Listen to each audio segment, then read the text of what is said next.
Okie dokie.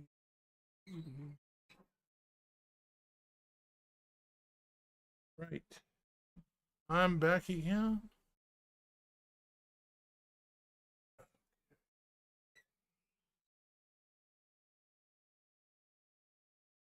All right. Let's move this over here.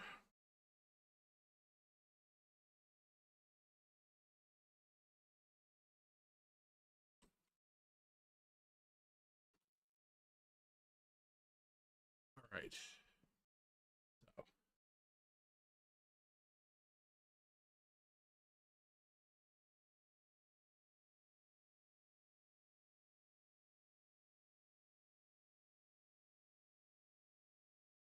Okie dokies.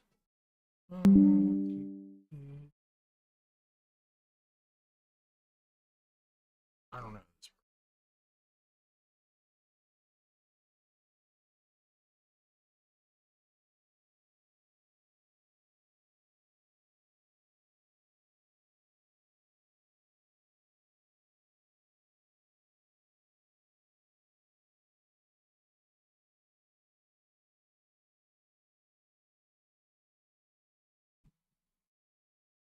Hmm.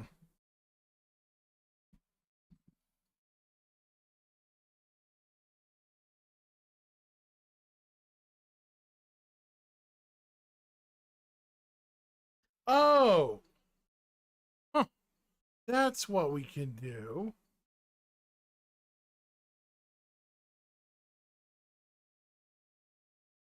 Darn it. Um.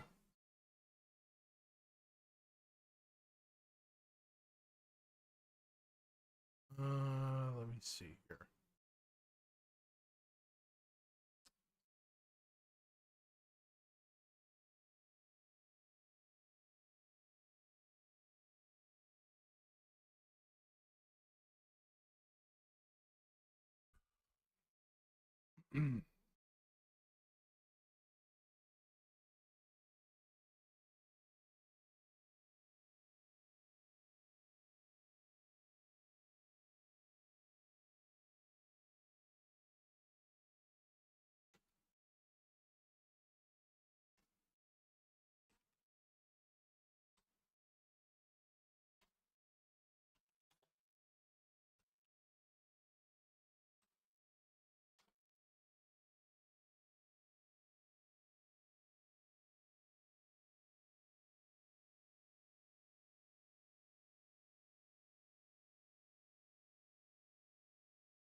All right. All right. There we go. I wonder why I'm not seeing anybody pop up. It's really weird.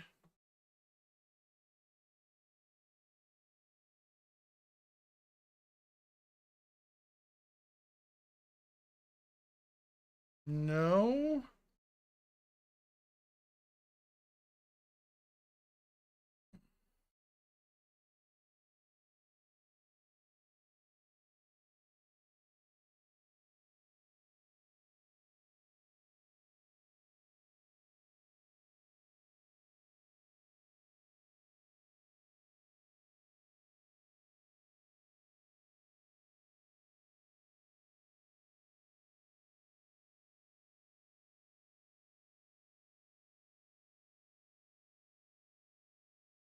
All right. Waiting to see what happens here in a minute.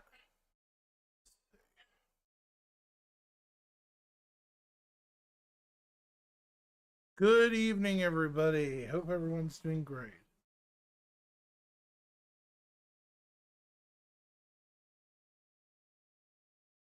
Need to double check his.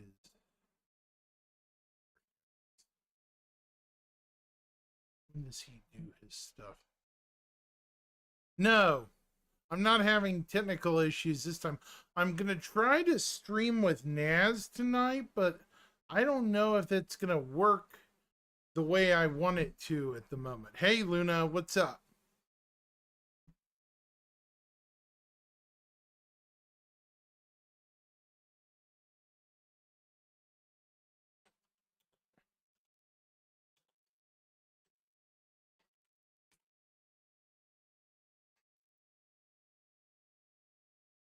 All right. When does he have a schedule? Monday, Tuesday, Monday.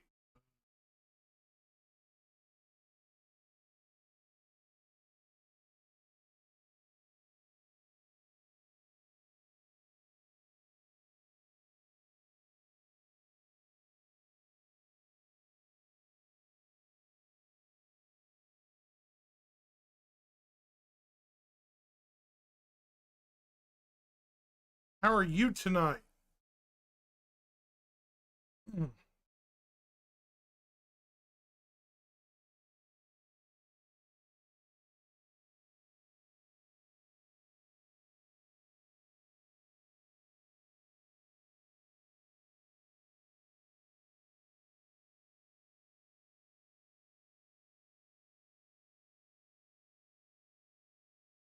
Okay. Waiting to see if I hear from somebody here in a minute. And no, I'm not having technical issues, Luna. I'm good. I'm all good. I don't know if you can hear me though or not. Can you?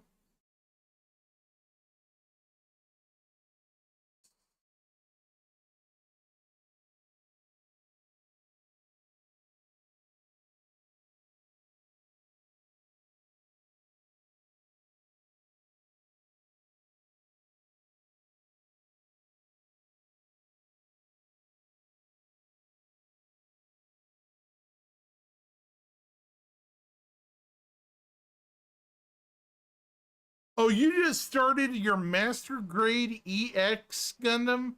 EX Freedom? Jeez, you're daring. Woo. That's a huge model kit. Huge model kit. There is a collaborate function there.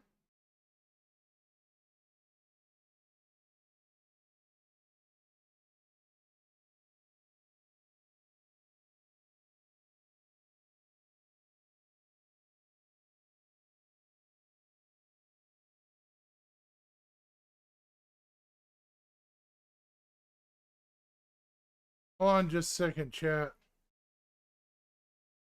Oops. Not what I'm asking for.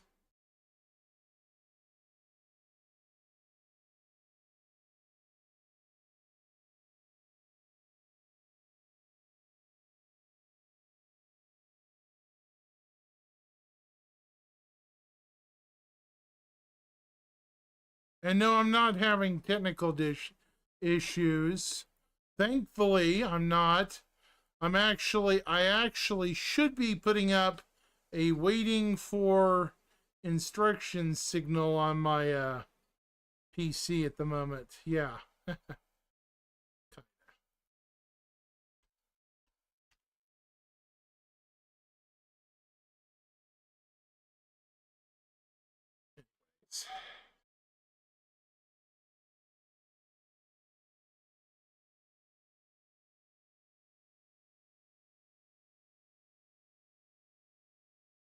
Yeah, Mega Break has me nostalgic. Yeah.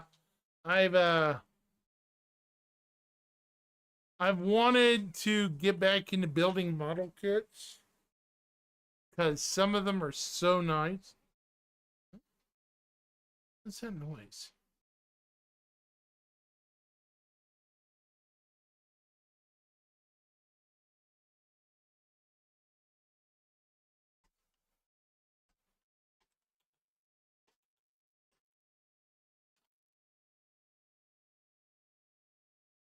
Hmm.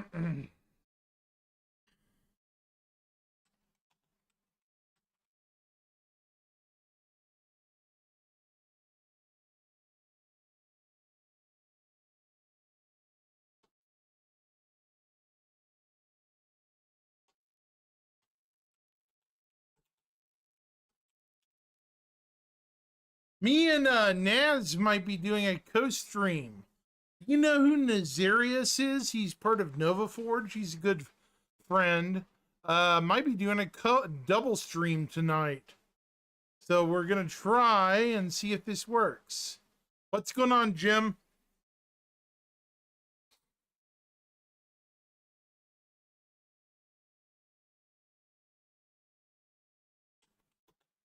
I'm in the middle of setup right now.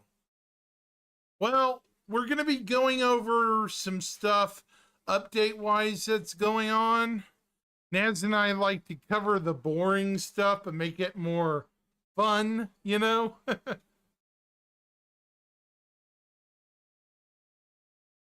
But we might also do some group play on the side in the PTU. We'll just have to see what's up.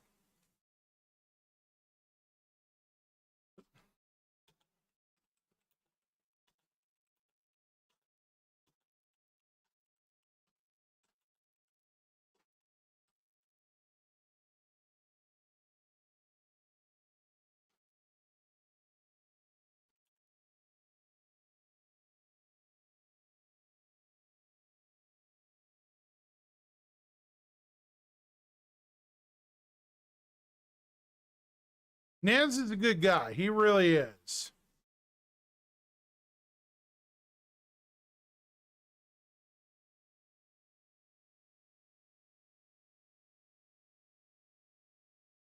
Nick, do you need help, buddy?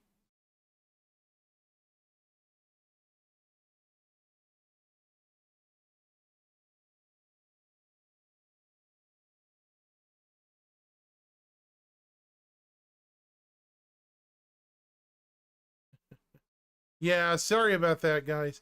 Uh, my brother was doing grocery work. I'm sorry if you guys could hear that or not. I don't think you can. I think this microphone's only tuned to my voice, really. You guys probably didn't hear anything. I don't think they can, Nick. I want to see if they can pick it up. Did you guys hear anything like a crumpling noise? Just to double check. Nope, didn't hear it. Okay. Hello. How are you?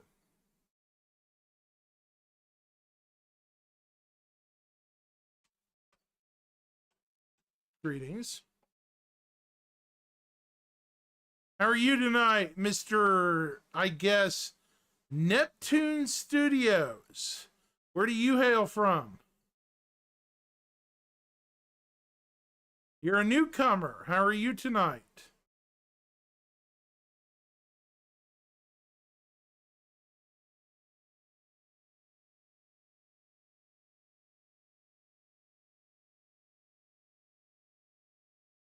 Trying to see if I need to jump into a Discord for Naz. For right.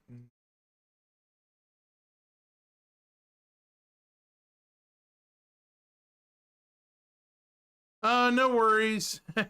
Yeah, if you're just you know, playing the PTU, I would advise waiting till like wave 3, man. Wave 1 is always rough, isn't it, guys? It's always rough. Wave 1, nah, hard pass. Duck in, see how what it's like. If it's hot garbage, oh, greetings, my friend. Oops, sorry.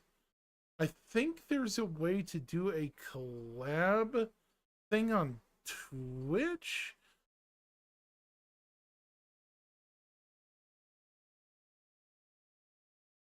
I wonder if my viewers speak for me now. See if the guys on Twitch and everywhere else can hear you. Can you guys hear Nazareth?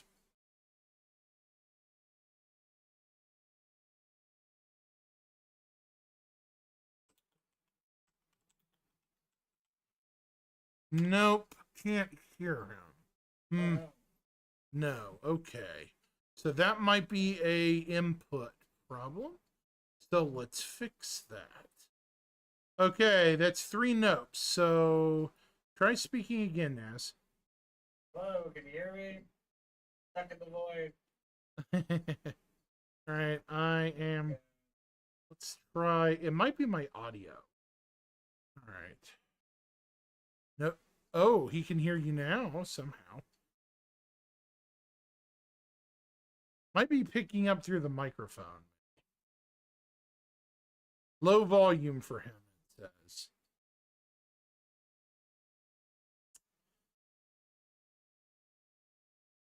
It might be you guys are hearing him through my microphone.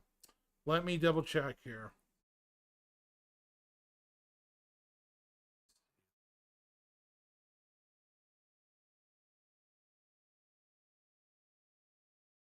Right. Try again, Naz.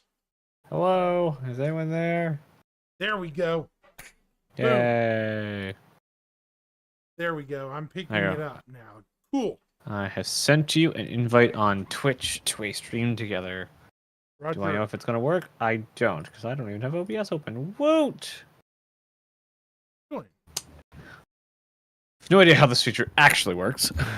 Oh, it only supports Chrome and Firefox for now. Oof. No. What do you use? I use the what is this? Kill me now. What is this? What is this?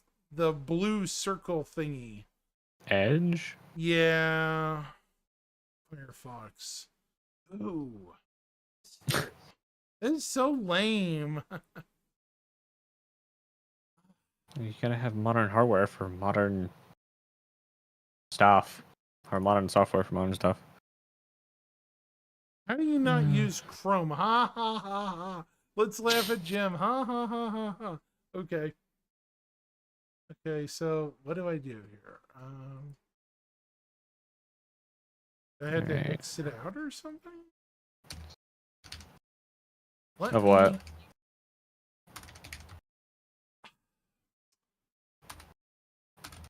By the way, welcome Neptune Studios. How long have you been playing the game while we're trying to get this jalopy sitting out?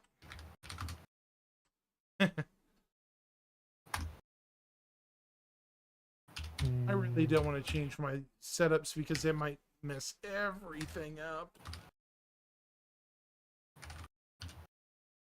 Is there a way to get a camera over, like, you know, like Paul does? Yeah, okay, I'll send you that. There.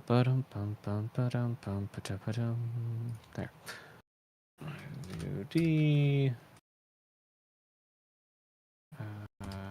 Nope, that's not mine. No worries, we'll try this. See if we can take full advantage of this. Yeah. Let's try this again. What did you do? Oh, there it is. There it is. Got it. Got it. Got it. Okay, so. So do I create a room or do you create a room? That's a grand old question. I don't know. Add a camera to your OBS. There we go. Let's see if we have.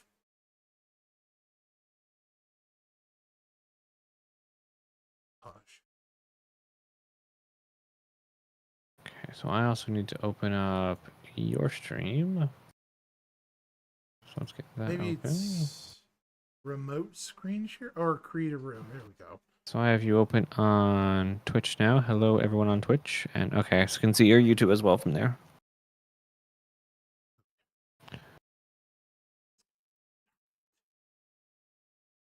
Hello, everyone. I can now see all your chats on Zarian's channel. All right, how does work? Yeah, we're trying to set this up, guys. Sorry. Void Ninja. That would be a tree question, wouldn't it? Hmm. Okay, let me see. Room name. Let's just call it. Does this cost money? No, it shouldn't. No. Waiting for guests to connect. How do I? Join as a participant, maybe? So when you create the room, I need a link from you to join. Okay, so you create it as the director because you're more the technical guy. All right. That Okay. might be smarter, you know? Create a room. I'm gonna call it here.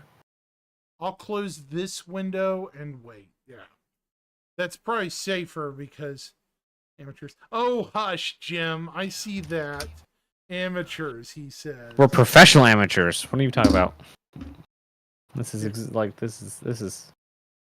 Jim's calling us amateurs.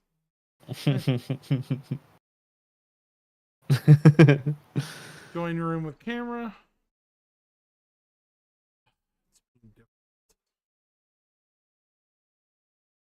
Oh.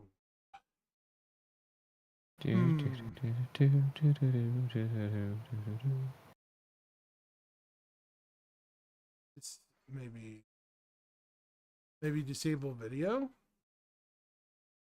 Start. Oh. I don't see anything. Hold Well, on. that's because you disabled video. Oh, hang on. I'm gonna try re-enabling my camera.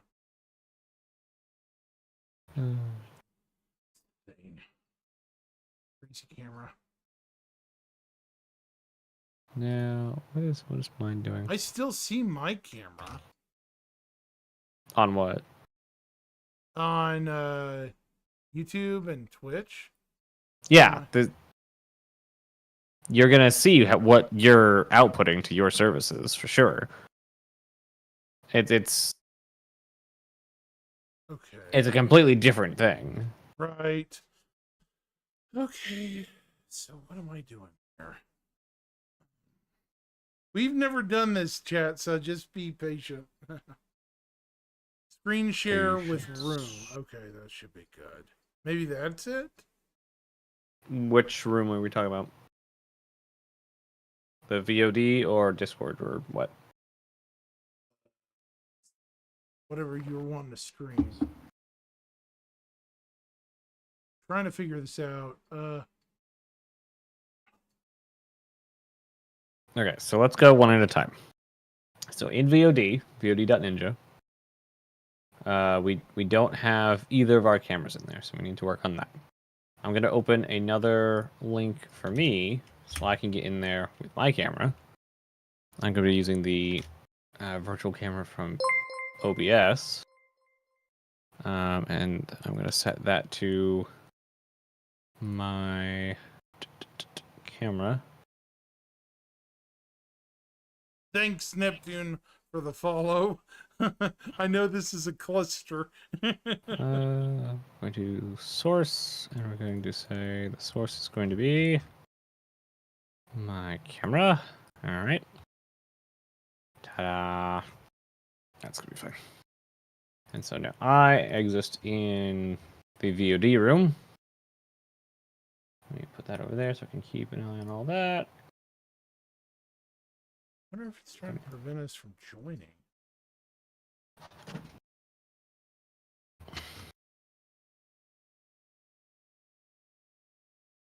Yes, it's echoing. Oh no. Apparently I'm echoing.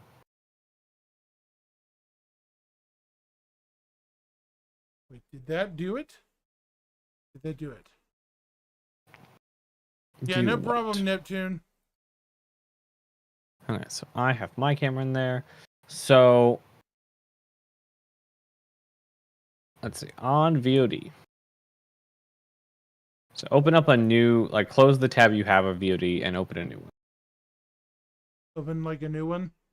Yeah, so we can start from the beginning so I can walk you through it. Okay. You see join room with camera and then screen share with room. You see those two buttons? Join with camera. Join with camera. Okay. It's saying error, could not start video source. So I assume that's because your video source is already being used by OBS. Probably. Okay, so in OBS you should have a button, the third one down. So after after streaming, after recording, there should be a virtual camera. Right. Hit that, turn that on.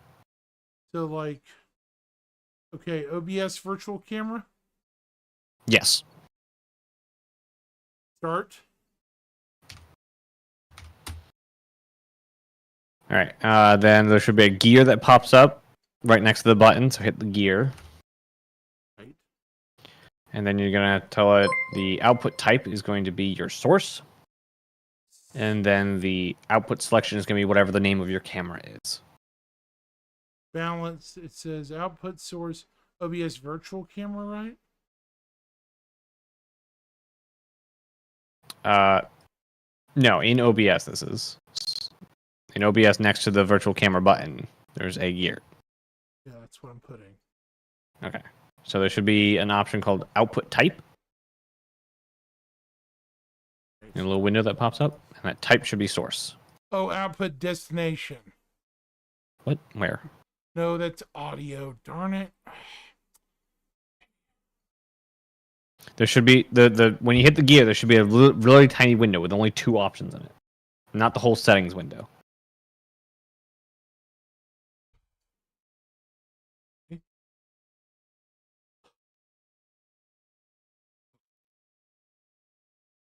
OBS virtual camera. Oh, in my actual OBS stuff. Yes. Yes. That's not what I'm doing. Okay. That proves I'm a big dummy. Thank you for whoever followed. Luna Maria 1994. Thank you so much. Okay. OBS says start virtual camera. Yep. Do hit that, and there should be right next to that button a little gear button. Right. Source If camera. Right. Yeah, the output type should be source, and the output selection should be whatever your camera is called. Video capture device, which is what it is. And then once you got both of those set up, you can go back to the VOD window that you opened up. Right. Oh, And there then it you can- goes. There you go. OBS virtual camera is showing up now. Yep. And then do no audio for the audio source, and then doesn't matter what you do for audio output. We're not Just going to be putting click audio start. through. Yep, and then hit start. There we go. Okay. Hey, There we go. all right. Okay, there we go. Yes. We're almost is- there. How is my resolution? Oh, maybe it's the internet lag or something. That could be. We're doing lots of internet things here. Do you have a way to copy my link from the VOD site now? Like, what do you see? I guess I can see from here. Never mind. Oh. Alright. Direct transmission here. I know what you're talking about. Yes. Yeah, Watch you this. can't user. It would be under window capture, I bet. No. I'm not talking about OBS source. There's a way because I can now copy your camera directly from VOD. I just got to find a way to make you then also a director. Interesting. Picture in picture transfer. Might need to add another camera device. How do I promote you in here? Media source, maybe. No, it's not gonna. No, we're not adding another source yet. It's gonna be a browser source, but we need to get the. I need to get the link to my camera itself. No problem. High quality preview, mute. All right, see if this will actually let you. I'm gonna send you a link in Discord again. All right, do a browser source and put that as the browser link in the browser source in OBS. Okay, so the VOD Ninja as the browser source. Right? Yes. Yes. Roger. Roger. Okay, so am I going back into the VOD Ninja room or no? What you just sent. That is the link to add to OBS. Oh, add to OBS. Okay. Gotcha. That should be just my camera. Browser, right.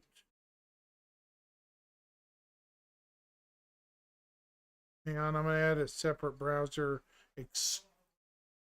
Okay.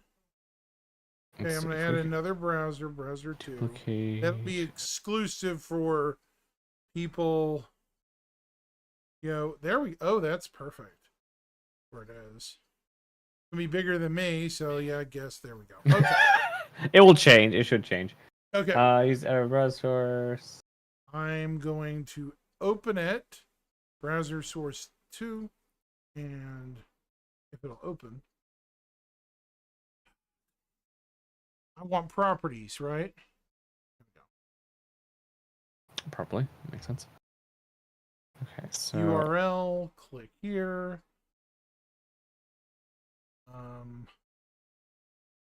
yeah, okay. There's your camera. Okay, there it is. Copy. Now let's see if this works. Cross your fingers and hope it works. Absolutely. If I change that there, is this going to choose? Perfect. Okay. I am a genius. I set things up properly. Oh, it went black. There you go. Hey! We're getting somewhere. Hey, it worked, Chad. It worked. We're not Okay, so totally I want stupid frame. eggheads. I mean, you may not be. I'm Okay, I'm gonna make our pictures about how big. Let's see. You're in a good. Okay, right where you are. There we go. And I'm gonna make my camera a little bigger too because nobody can actually see me down there. How did I move that? That was me. No. I'm on my own stuff. Maybe I should move my camera. I'm also working on the same scene over on my end. That is Can I make awesome. that I go? didn't even know it'd be. Can you resize this camera to make it bigger or smaller? Yes, it can. Let's See. Yeah. I also am like weirdly proportioned over there. I don't know what happened. There we go. All right, so now I pull your camera from VOD as well. I'll just stack our cameras on top of each other. There we All go. right. Now we have the full house look. What is?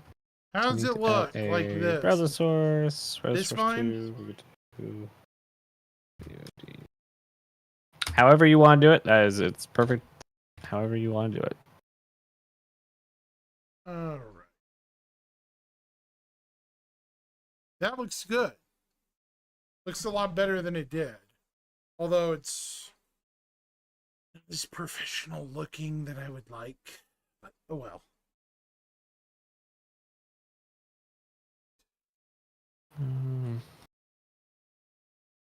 1080.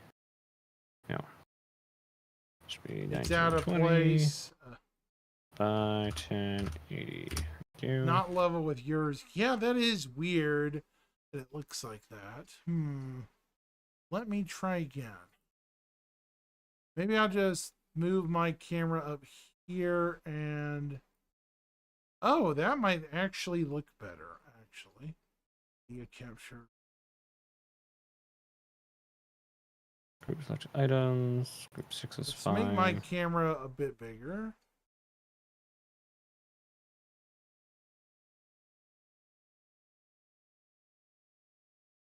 Yeah, for some reason.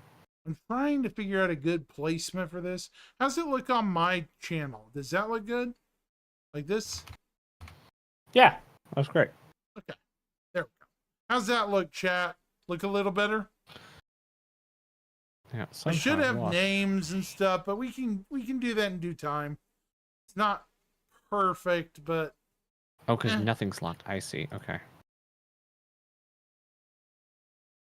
it'll work. Where did my info go, though? I think that's due to VOD Ninja, just how it is, Jim. He He's has saying there's bars on bars top. on your camera. It might be your camera. Bars? What bars? I think he has bars on top and bottom.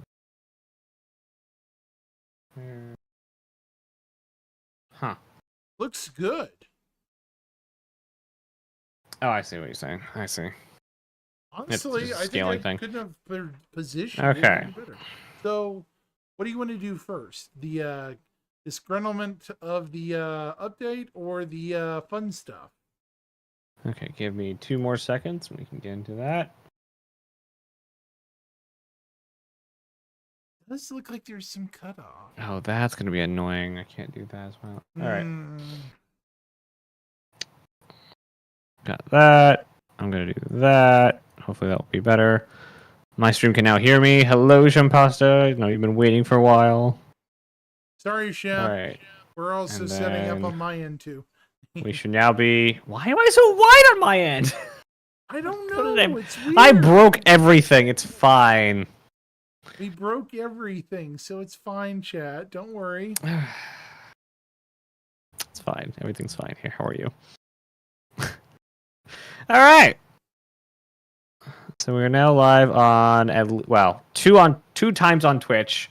Then we also got. Are you streaming also to YouTube? I'm on YouTube, Kick, and Rumble. All right. So we have 2 streams on Twitch, 2 streams on YouTube, and then we also on his end got Kick and Rumble. All right. So I think we should start off with a simple one, which is the roadmap roundup. Yeah. Lots of Let's people see. being sad today. I need to add that. Okay. I'm gonna duplicate that too. I'm going to add a new window, but it's going to be over here. We're freaking doing it live. Nope, that's not what I said to copy. I want to copy that. Thank you. There we go. That over up there. So we're going to go to Spectrum, or some people call it Rectum. Oh boy, that's horrible. Well, joke aside, now Okay. was the post posted under general, I guess? Announcements, I would imagine. Yeah, I think you're right. Go with new and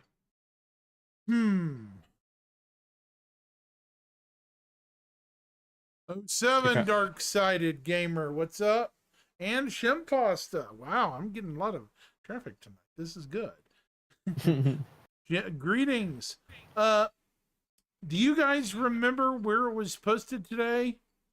It Under was general? Was it general? Form categories, general. Yep. Okay. It was general. There's the link if you need it. Ah, there it is. August 7th. So we're I not need going to way too needle many these more. poor folks today. But Needle. it's Maybe. interesting to note that not poor Jake answered the questions today. But I think he's Xylo. on vacation or something. No, he says he stuck his head there. They stuck their head in today and said hi, Yeah, I mean, being But- on Discord is being on Discord. And yes, I did catch myself. I'm trying to be correct. Yeah. Yep. So, people can razz me. I'm going to be correct. With people's. Yeah. Anyways, it says, do you want me to read or do you want to read, sir? We can do both. It doesn't really matter. Okay, it says, Xyla wrote today, hi everyone. Sorry. Every 2 weeks, we provide a brief explanatory note alongside the roadmap update to offer, gosh, I got lost. Show my screen. Yeah, you're right. Chat is on me tonight, and they are absolutely correct. Roger, chat. Coming right. Spicy up. There we go. And now it actually looks like a good screen. There we go. Ooh, it's out of focus as heck. Good. Is it readable, chat, even? There we go. Okay. Yeah, it's totally readable. Absolutely. Okay, we provide an explanatory note alongside the roadmap update to offer insight into the decisions behind any changes. This week, there are no updates or changes to report, but we recognize many of you are eager to hear how things are progressing as we approach major upcoming milestones. Okay, All right, so I'll get the next one, I guess. Roger. Alpha 3.24 and its related content will undoubtedly leave a lasting impact on various systemic gameplay features, which means it has had a lengthier Evocati MPTU than normal. The team is fully focused on closing this patch out while also wrapping up our release intentions for the rest of the year. We've made solid progress in mapping this out, and you can look forward to an update including new additions to the progress tracker in our next roadmap update. And it also says, we appreciate your support and activity and participation in the PTU has been huge, helping preparing things for prime time.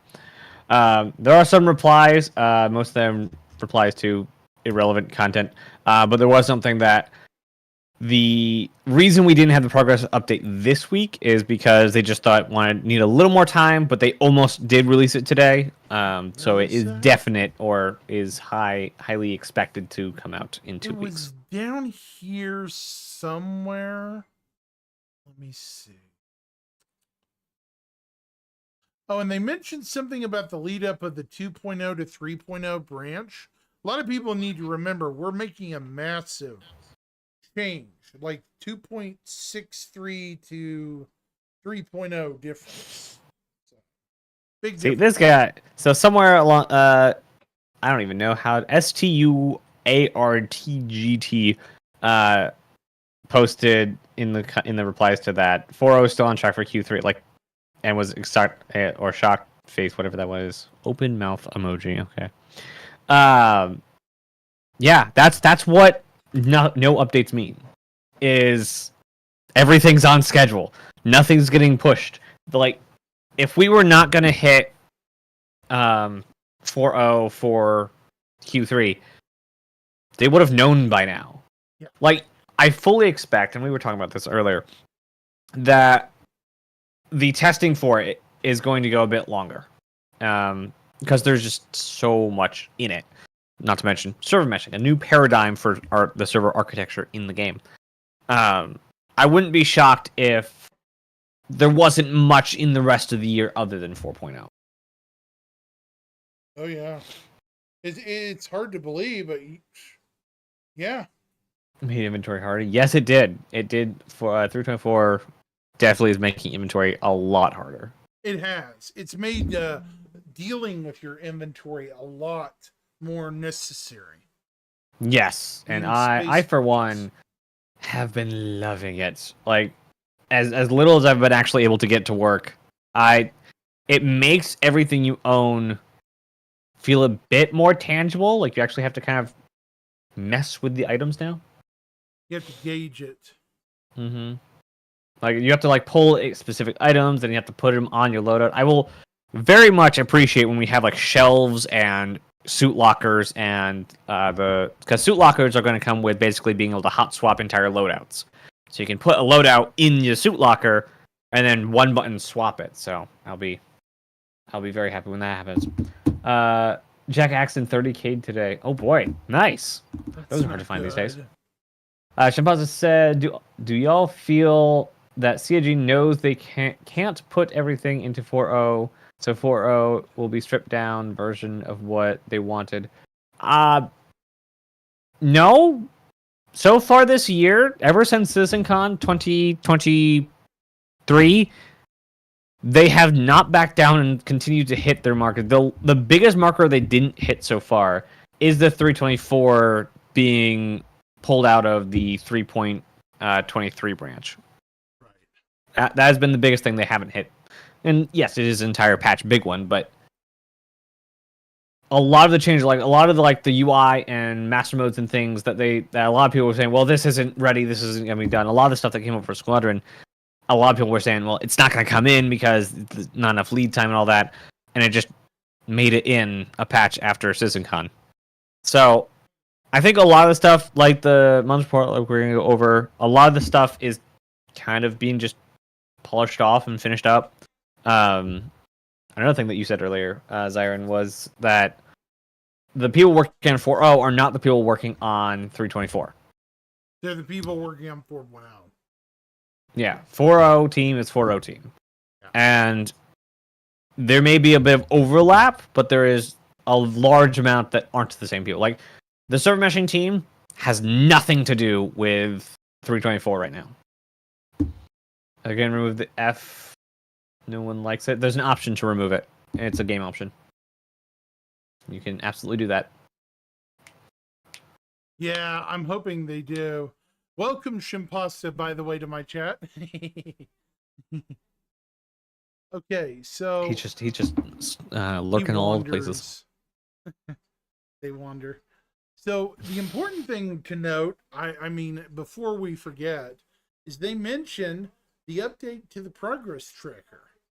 Yes, I don't know how I didn't touch that. Yeah, and We need to cover that before we move on to anything else, because absolutely. think about it. The progress tracker, Omnipasta. Are you I love it. Omnipasta Alfredo or Omnipasta marinara flavor? It depends on their mood. Can you just imagine, like, all their different moods now are different pastas, like, not where, like, normal people would have, like, different, like, emotes or emojis in games. They have different pastas. I'm sorry. I'm All the above. That's great. But yeah, we haven't had a progress update since December actually of last no, earlier. I can pull it up right now because we're literally. When was the last shiny update? The last Last- shiny update Last shiny- was. Well, he's been pulling them. Delta report. The last Delta report was 2023 11/29. So November 29th was the last Delta that he did. So that's the last time he actually recorded change.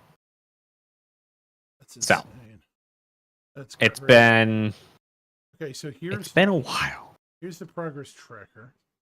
So go back. Oh my lord, look at this. The last time anything was even remotely on the tracker was mid-December of last year. Look at this. Look at this, chat. Look at this. Okay, maybe late December last year, but we have some interesting stuff probably going to be added if they actually play nice and give it to us, which I hope they do. Please, please. I want to see the shiny progress tracker, please. So I don't think they're rebuilding the progress tracker. I think they are just adding what they have, and they'll get around back to updating the tracker. Because I haven't heard anything about them actually doing any development work on it, mostly because they are in such hot development right now. They've even changed their agile development scheme to be even more agile. So basically, instead of having teams devoted to Star System or Squadron, there are even sub-teams, or basically individual devs sometimes, or this is how I've understood it, that if they're needed on Squadron, they'll just go. They'll cut in whatever they're doing. They'll drop it exactly where it is. They won't finish a task and then work on a Squadron task and come back on a task. It is, hey, we need you for, like, this thing on Squadron. They'll jump over the Squadron, leaving whatever they were doing in whatever state it was in. Right. So that's where Squadron development is. And then on top of the Star System stuff, like, they are as much moving forward, integrating Squadron stuff that's already done.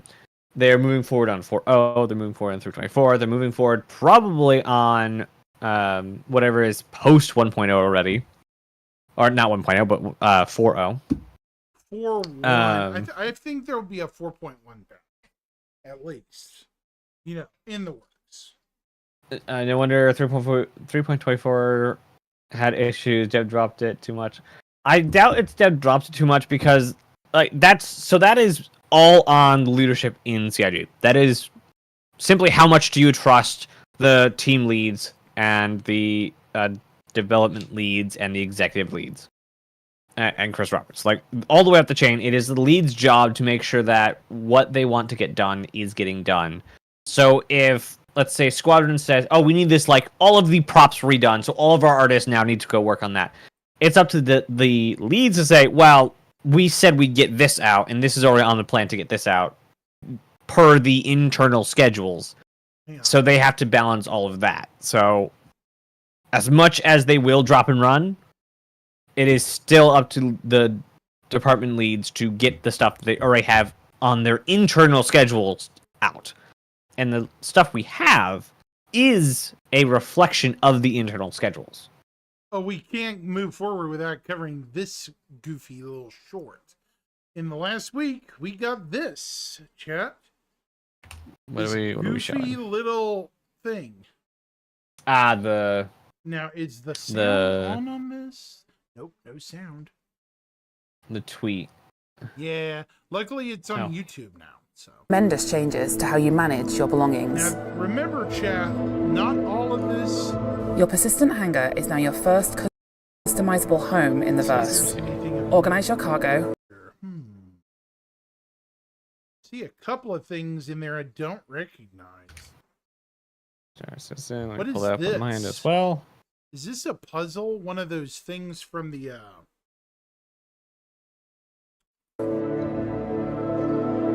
and you Did they just remove looked it? Gear at that close. earlier, didn't you? Did they remove And jump straight into the fray. it? They actually remove it? Your own space means quicker access to the things you need. And Alpha 324 is just Now, the I want to pause. Look at Um, the scale of this, folks. This has to be a large. I don't know. We don't know there it is. anything right now about the printing capabilities of any construction vehicles in the verse. Correct. We know literally nothing of base building. We know nothing. This, though, gives us a sense of scale of at least a couple of modules. beginning of establishing your home. Good. Okay, right about here. These would look like 16 crates. You keep maybe? saying right about here. I just want to inform you, I am not, like, I don't have your stream up, so, or not up, but I don't have your video being ported, so I need to get to the same spot. So let me get to the video at the same spot. Oh, it's not. Oh, There you it's not showing. There it is. Sorry.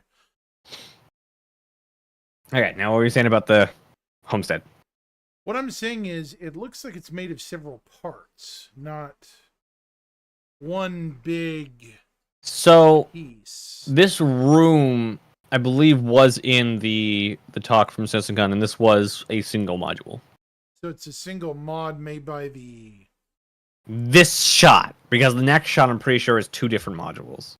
Two different mods. So if Stay we go on tuned. the inside, For more at CitizenCon. oh no, it's the this same year. module. There's just that divider wall, Until then, get ready for Alpha. which is interesting. Like coming from playing Starfield for like the past 90 hours, basically, like I've done over 50 hours in the last 3 days for sure. Where it lets you, and I actually found a mod that lets you put in walls into your outposts. It's interesting that we seemingly won't have as much customization for our Star Citizen outposts as we will for Starfield outposts, Yeah, that is interesting. and that's just difference in style, I'm sure. But I think I mean, that may be it's- initially. More than likely, that's initially, though. I'm hopeful, that's Mhm. just initially. One more thing I noticed is I wanted to say this was the Citadel armor. yeah, but with like a scuba max thing on it. And So like that's also the Citadel some- armor, but that helmet's not the Citadel armor. I think we've seen that in a sneak peek before. And also this fabric stuff on it. It might be a variant. That makes sense.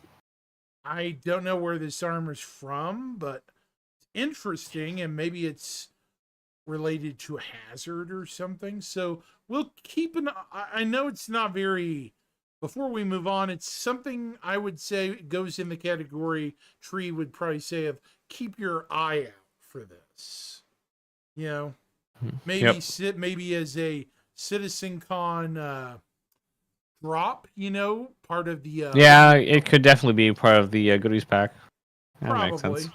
or it may be something down the road, 4.1 or something. Anyways, where to now, Maestro? Well, do you want to go into the month report? Yes, sir. We also have 42 as well. The 42 Yeah. report. So I haven't even cracked that one open yet. let's do the fun one first. PU monthly report. There we go. Now look at what features first for the splash screen. Look at this. I'm gonna remove my cursor. Look at the cave here. Isn't that cool? Yep, the acid caves.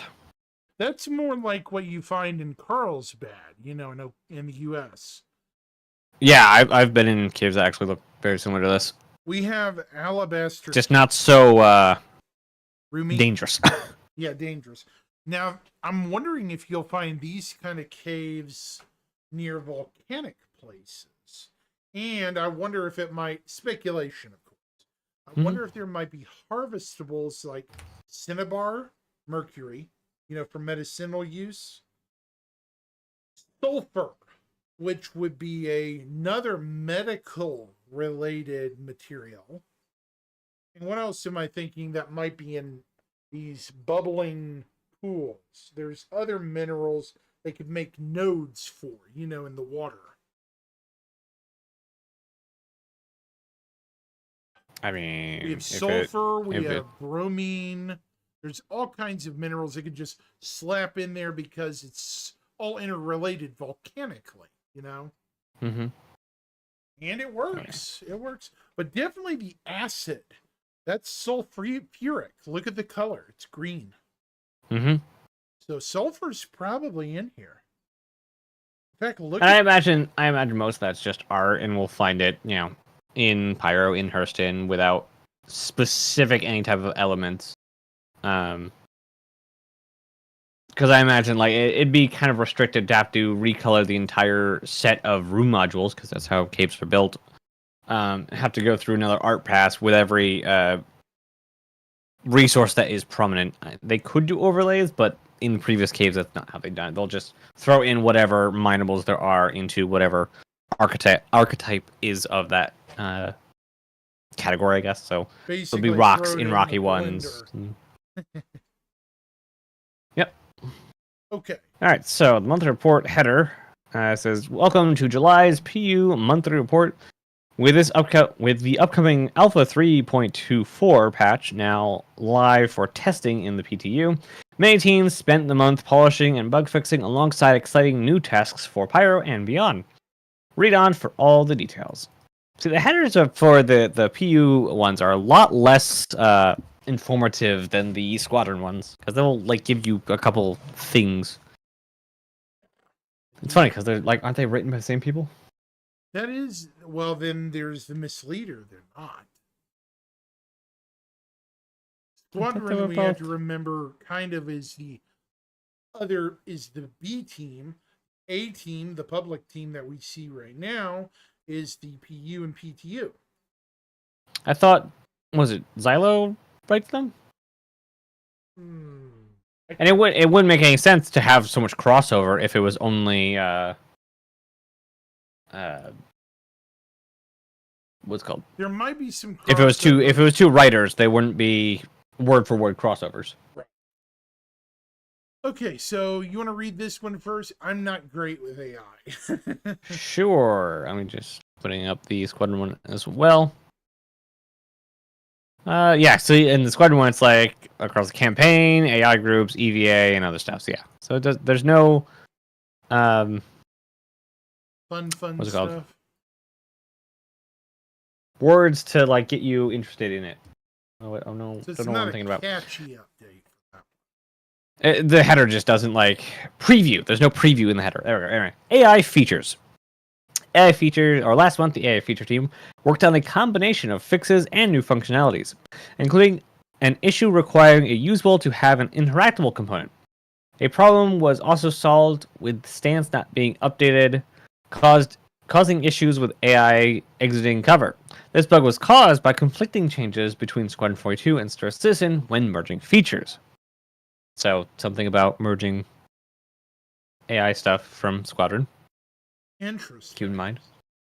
The team solved problems with the technical query system, conditions slightly failing without setting results, which led to uninitialized memory bugs. For example, when running the reachable condition, it occasionally returned a true result when the point was not reachable because the result variable had not been initialized as false. This was blocking the testing of the cover hit reaction test level. An issue with the vision raycast allowing NPCs to see through buildings was rectified alongside bugs with NPCs using the multi-tool, including one giving them infinite ammunition in repair mode. The team also added dynamic object handling to the vision component to fix vision raycast and entities from being blocked when doors change state. The handling of simulation changes during aimed at events were improved too. It's a really good thing they can now see when a door changes. So if it's open when they started or when the NPC was initialized, they don't continue seeing through a closed door, and now they can see through open doors when it spawned with it closed. So I imagine that will actually fix a lot of the problems we see in bunkers. Because there's a lot of problems where like NPCs will like shoot at elevator doors when they're inside the elevator. Mm-hmm. I hope that is that fix. Sounds like that fix. New functionality was developed to support and restrict movement within assigned scheduled combat areas, including being able to set up schedule areas and tags through the editor rather than through the schedule. This allows the designer to more carefully control flights by giving it AI areas of interest in a similar way to the existing tech that for defend and attack areas, but on a broader scale. I just realized that I'm not on this yet. Okay. You good? Yep, I was just on the wrong scene on my side. The AI team also added a significant piece of new functionality, AI groups. This enables perception data to be shared between AI within the same group, giving the designers more control over how NPCs are brought into fights and how they will work together. For this, the team added a variety of entity changes, including AI entity groups, allowing the designers to assign NPCs groups, AI group entity component, a runtime component to define NPC groups that can share knowledge, such as perception data. A entity group, or AI group entity, exports group members as part of an object container. AI group entities, a data forge record, on friendly call to arms heard, an event to bring the rest of a group into combat. So this is really important. So if you've ever gone into, let's say, a bunker, and you've shot one person, and the rest of everyone, like, they should have been able to hear you, they should have been able to, like, call for backup, and the rest of everyone else in the bunker has no idea you're there, even though you just murdered one of their crewmates. This is now the possibility, specifically on that last one, on friendly call to arms heard, is a way to call in everyone else in what should be a one unit of, like, a squad of bad guys or good guys, depending. Sorry. Go ahead. Sorry about that. So this is just so they can, like, somebody find something, one of the NPCs find something, and they're able to relay it to their other guys and say, I saw this thing. And then they can all be on the same page of trying to murder you. Mm-hmm. Elsewhere, the team review... Oh, sorry, go ahead. They basically will flock in the same direction as you. Instead of, shooting at random whatever, they have a target mode. What is it? They basically are looking for whatever's making the noise, a hunting pattern. Mm-hmm. Yep. Elsewhere, the team reviewed and made improvements to how an AI uses wildlines, including adding new combat communication wildlines such as surrounding, grenade reaction and throwing, investigation, hit reaction and reloading, and perception reactions. Very nice. So this is basically they'll call out to their buddies, but really it's for the players to hear what the AI is doing in reaction to the environment and you. But they'll be using voiced lines to actually react to things. A script was created to check duplicate and unused communication names in pursuit of gold standard wildline setup. So that is very good. That will not only help with Squadron 42 in the final days of polish, but also as we continue to grow the Star Citizen universe. All right. Scroll down. Next up is AI tech.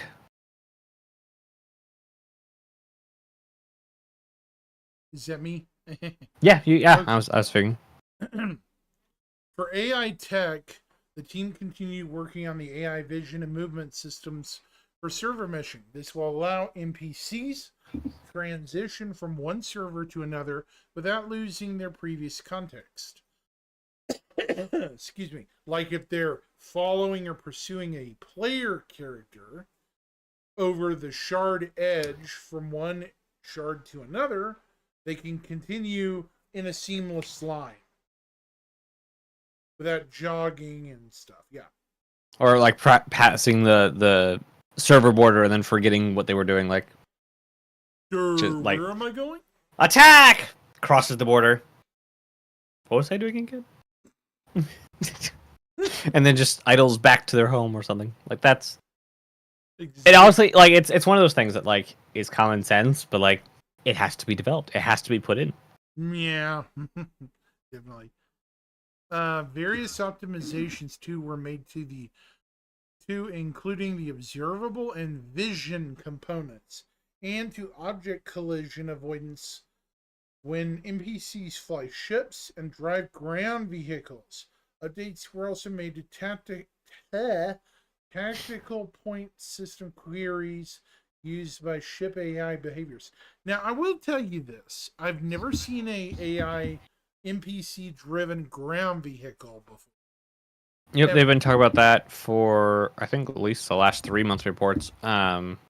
They probably do that extensively in Squadron.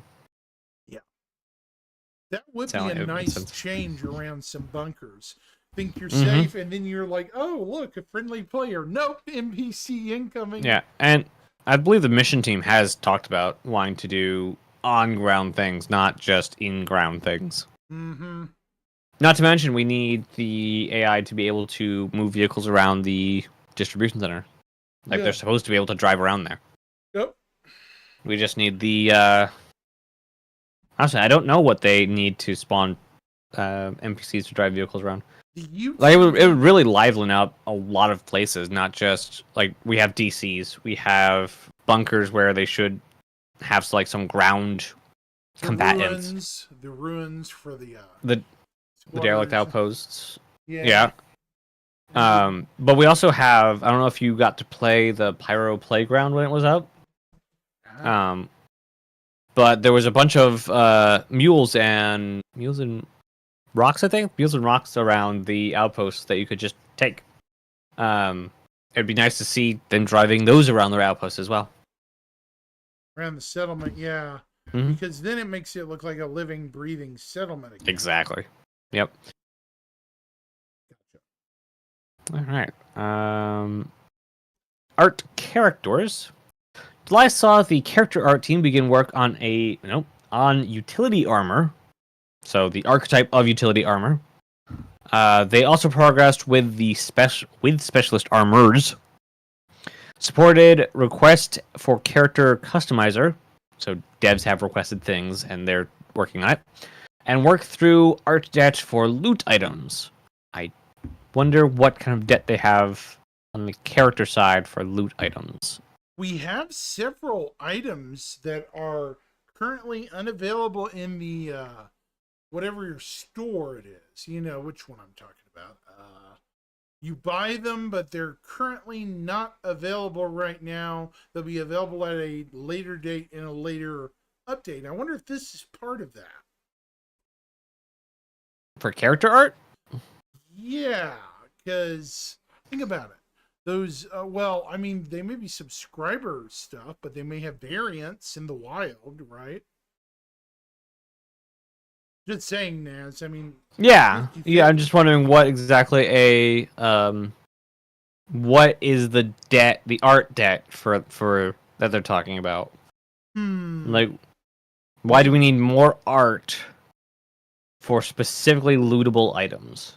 Maybe. And why has it not been heavier done? Weapons that we don't know about. That's weapon team. That's not character team. That is Character team is armor and interesting. character team is armor and clothing. What would it be? Maybe animals. But it's specifically debt from loot items. So somewhere along the lines they didn't do something like we have clothing or something in the game I'm just saying that is not harvestables. lootable. You can take the Copian horn off, right? Mm-hmm. So what if right now they have a couple of animals already done, but they still have to do the harvestable bit, right? On whatever animals what animal is coming up that might be I part of do it? suppose that animal bits could also be characters. I mean, Yeah, no, that does make some sense. Yeah. I mean, animals would be considered, unless they're a Boyd, large animals like the Kazi Grazer, because you can get the high. Well, even the not Copion, the other one, the bird thing that is a Boyd, the Mark, was still developed by the character team. Yeah. So either way, it'd be interesting to know what exactly the debt art is. And then finally, for the character art, it says the character concept art team explored new designs for fauna, while the hair team progressed with additional hairstyles. They said fauna for like the past 6 months. We know that the Kazi Grazers in 4.0. We know that we're still missing the Whip Crab for Pyro, the Oni Crab for Hurston, the Boreal Stalker for Microtech, but also there's at least 4 Xi'an animals that we don't have. We don't have the Vandul dog. So I've never seen the Vandul dog. Is it like the Copian but meaner looking? Copion but armored. Oh, so like a Vandul Copian version. Yeah, kind of. That's why a lot of people started saying it was the Vandul dog when we saw it, but then it didn't make sense. But we got something like it. It might be a Dawg. subspecies, which would be funny. Vandul dog. Where is Vandul dog? Here is that. Okay. I can run through all my windows. There's a shot of it. There was a higher poly version, I remember. Oh, that does look different. I Almost feel like like there a was hammer. no. There's there's a video with it, and there's a split-second shot of the Vandul dog. I don't remember which video it is. We'll figure it out. And I'm not gonna derail the entire stream to go find it. Yeah, we got a lot to cover tonight. Because there's a single shot in one of the last. It probably was Hold the Line. Probably might not have been, but probably. And where it comes in alongside of Vandul, and it's just very mean and ready to rip your face off. Oh, you mean which is gonna be so much fun. Oh, it is? Huh? Yeah, I do remember it. Amongst the group, there's a heavy with the dog, right? Yeah, something like that, yeah. I remember that. Okay, so next is me, right? Yep. Okay, what Or did Ships. you read? You read the concept. Okay, so Ships is me. Okay. Yep. July saw Ship Art Team work toward new milestones with the vehicles in progress in production, including the RSI Polaris, Zeus, and 3 unannounced ships. Okay, we've seen the Polaris in preview. It's beyond white box, I would expect now. They're finishing it up, pretty much. John Crew basically said IAE or bust this year. I'm shocked that they're still, like, obviously it's a big ship. It's obviously huge. But like I as far as we've seen it done, we saw the exterior in basically complete state at Invictus. Yeah, at Invictus. It's kind of not telling. That's the wrong word. But it's interesting that that's taken so long to finish up. They may. I have a theory on that. They may have already started work on the next ship down. They may have. I guarantee they have. If you go back and watch the last time they talked about the pipeline, the team that does the white box is not the team that does the gray box, is not the team that does the final art. Right. So when the players passed into gray box, the white box team went back to go work on the next ship. So whatever's next, Galaxy, should already be well into white box. And when the Polaris went from gray box to final art, that team that was doing gray box now also moved onto something else. And we have to understand, when the Polaris was concept, it was the same size as the Reclaimer, is 155 meters. The final size now is 168. If anyone in chat has a extra large hangar, walk around in there, put a Reclaimer in the middle. There's absolutely no way you're not going to be able to land your Polaris in there, because my Reclaimer fits in there comfortably. It's like a golf ball in the middle of a pool, right? It's huge.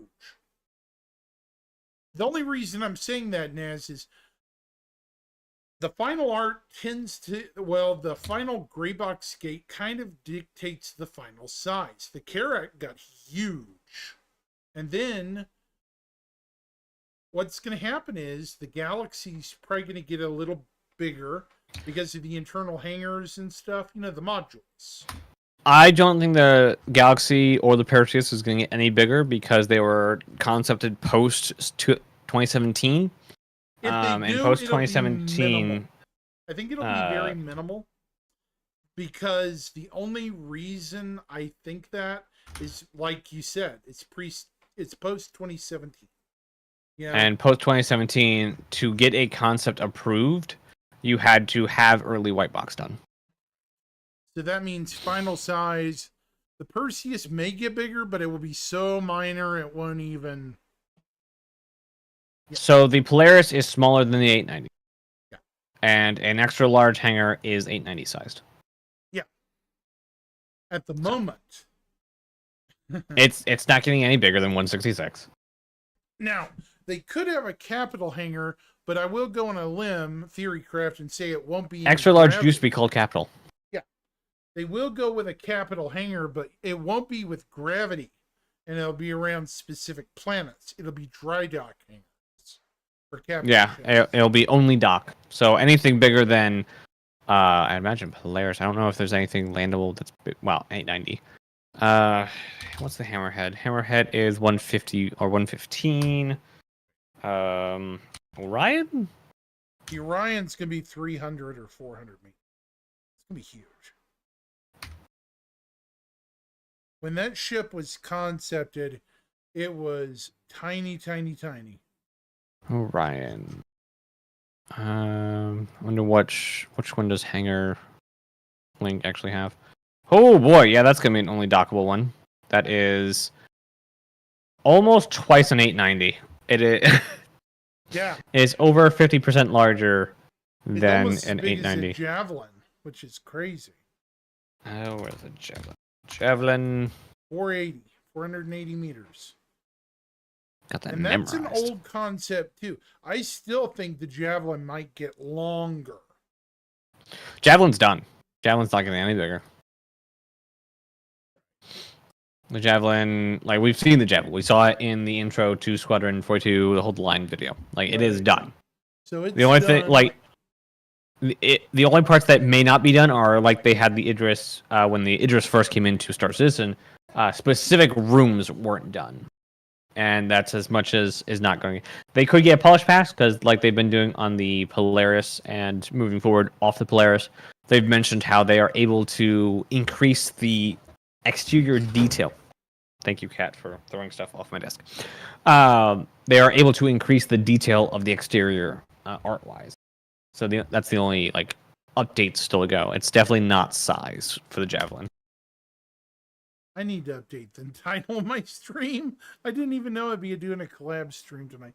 The Zeus we've seen recently, that ship has progressed very quickly through its pipeline for a larger ship. I'm not saying a large ship, I'm saying a bigger ship. We saw in the last Inside Star Citizen last week a very brief, narrow preview from behind, of the outline and the cockpit. Yeah. Yep, and the cockpit. There was a single cockpit shot. Do you think Idris is going to be able to fit in a hangar? Can the Idris land? The Idris can land. Oh yeah, right? Oh yeah. The question is it too wide? Because it is 224. I measured the hangar's width at over 400. So the hangar width is immense. I set my reclaimer and it's like at least 300 meters wide. In the middle. We can do a lot of measuring with the pulse too, yeah. We need to do a on-site measurement of my hangar. That would be very useful. Maybe we'll see how much time we got left. Yeah. If we got any time left, we can load up into 324. We just did get a new patch not too long ago. Right. While we're talking, I'm going to go ahead and start. Yep. Did the same thing. All right. So yeah, we have 3 new unannounced ships. Oh, that's what I was doing. I was actually opening up. Oh, sorry, chat. I'm going to reload it. Hold on. Oopsie. Oh. So the orange rooms. Let's go through the orange room. So that was the Retaliator modularity. That's done. Legionnaire, which is an announced ship, so that's not showing up. The MPU-VT, that's already out. The X1, that's already out. The Zeus, we now know, is in 4.0. Polaris, we now know, is in 4.0X. Mirai Beefy, we don't know where that is. That's an unannounced ship, so Mirai Beefy should be one of them. Yep. We got the Ursa Medevac. That was in the orange rooms. Crusader or Anvil ship is. And the pulses are in game. So the only 2 things we don't know of are what I assume is Anvil. The thing large starter, whatever. Anvil Cutlass is what I'm gonna call it. It's somewhere between like a Cutlass and a Cutlass and Constellation, kind of size wise. And to me, it looks very Anvil-esque. And the Mirai. So that's 2 of the 3 ships we pretty much know of. So we don't know the third. We're close. That's interesting. And then the Legionnaire, which was also in there too. But they haven't talked about the Legionnaire at all this entire year. Which is weird. Why not? Well, which leads me to believe it may not be a 4.0 patch, but it'll be an X patch. I honestly think they cut the Legionnaire. That might be the rare cut. They may have replaced it with a different ship.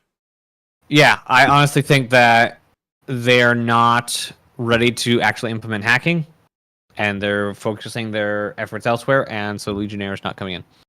Okay, before we forget, there are 3 new vehicles kicked off alongside 2 new concepts. Yep, so we have no idea what they are. These will probably show up at IAE. Yep. Let's see. We need a medium salvage, and we need the medium. Well, we do know what one concept is. It was announced, but it wasn't named. The Atlas variant.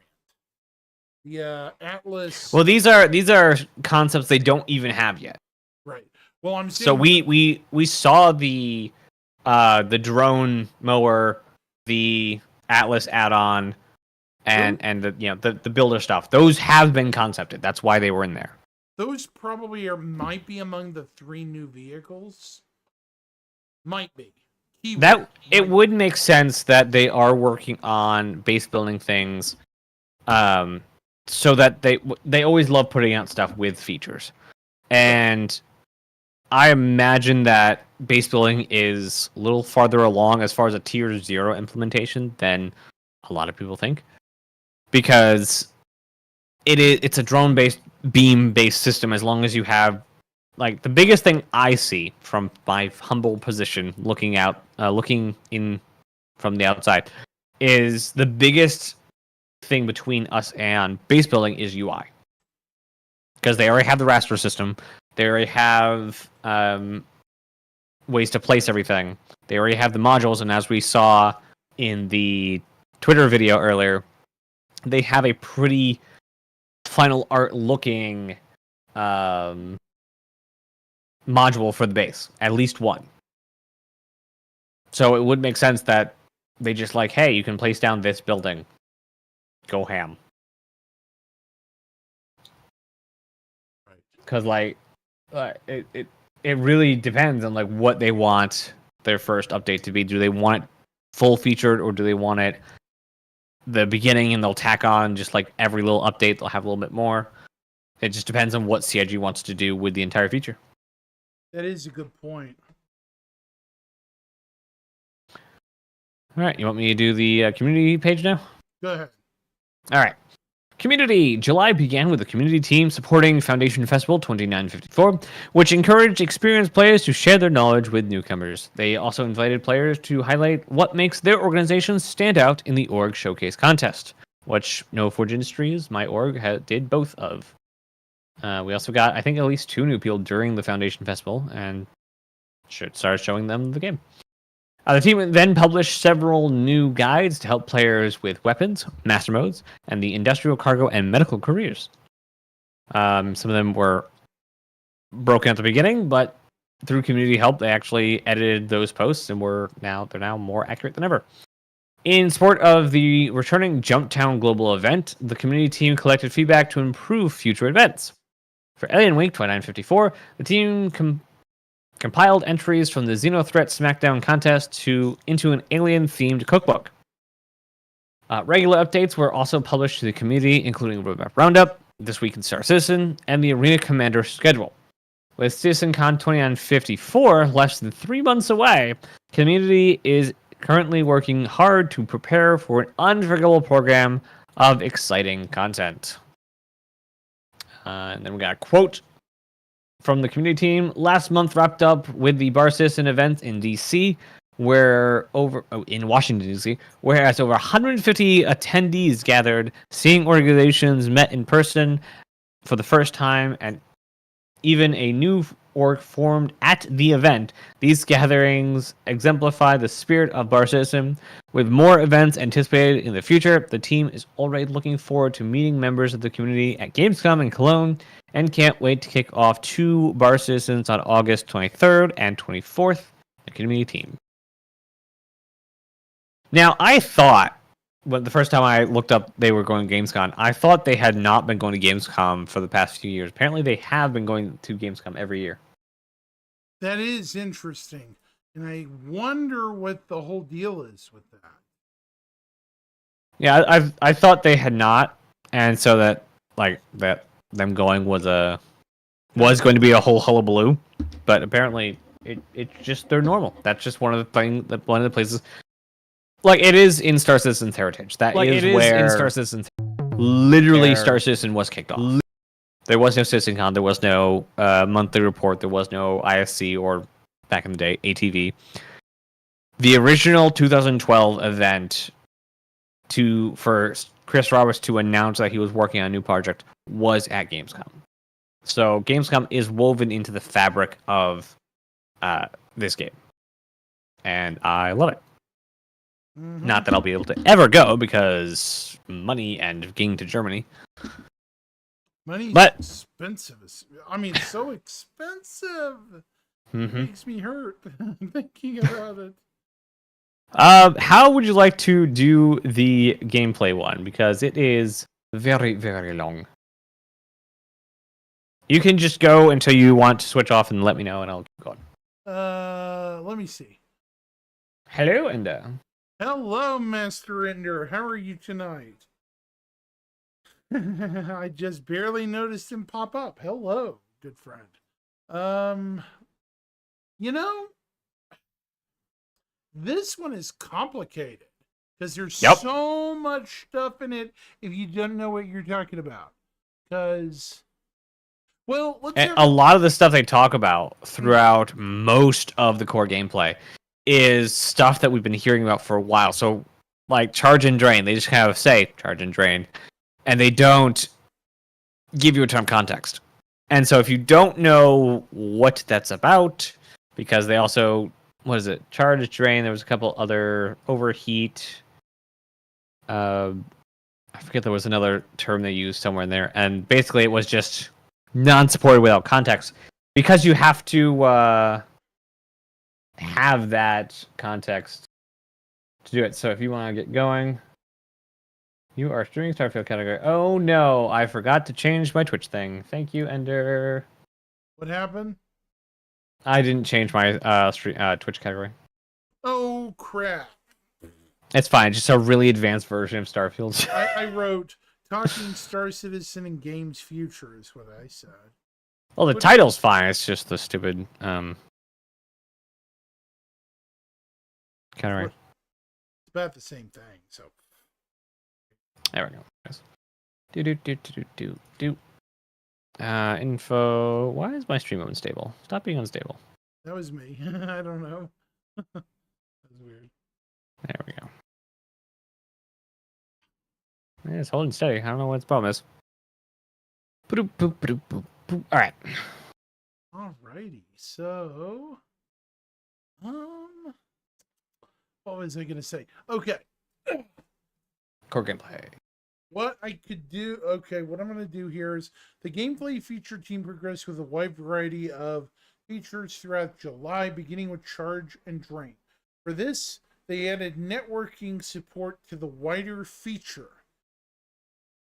Wider feature added networking support for bringing unpowered items, I would expect like doors and switches, things like that, back to life.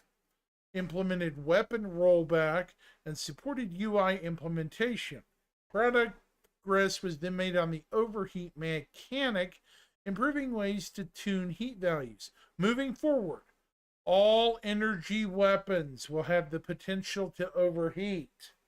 So be aware of that, folks. Well, we already kind of do have that state, you know? In some, it's kind of like animated into the gun when you like roll through an entire magazine of thing or all ammo in a single pool. It will overheat or look like it overheats. But this is a specific effect on the gun. So the overheat mechanic will degrade the repairability of the gun itself. So if you overheat it too much, you'll break the gun. So you want to always try to get it below the overheat threshold, but it will still wear. That's what I thought I was seeing was wear. Wear's not in here yet. But charge and drain is specifically power in not just guns, but also, as they mentioned, doors and things.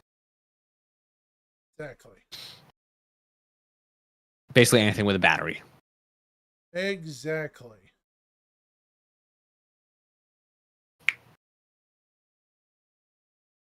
So, tasks were completed for light amplification, adding control hints to toggle it on and off on supported scopes. Just so you know, this is a fancy name for technically night vision or low light level enhancement. They called it something like that. I forget what the military name for night vision is. Something like that. I think I'm pretty close, but anyways, while bugs were fixed for the fire extinguisher and quantum travel from server meshing, so that tells us they're pretty far along with that. Bug fixing with server meshing and enabled. This is kind of an Easter egg, folks. Read this again. Bug fixes were made for the fire extinguisher and quantum travel for server meshing. That means there's already been some improvements there. Fire extinguisher, don't forget we have an ISC tomorrow exclusively on fire.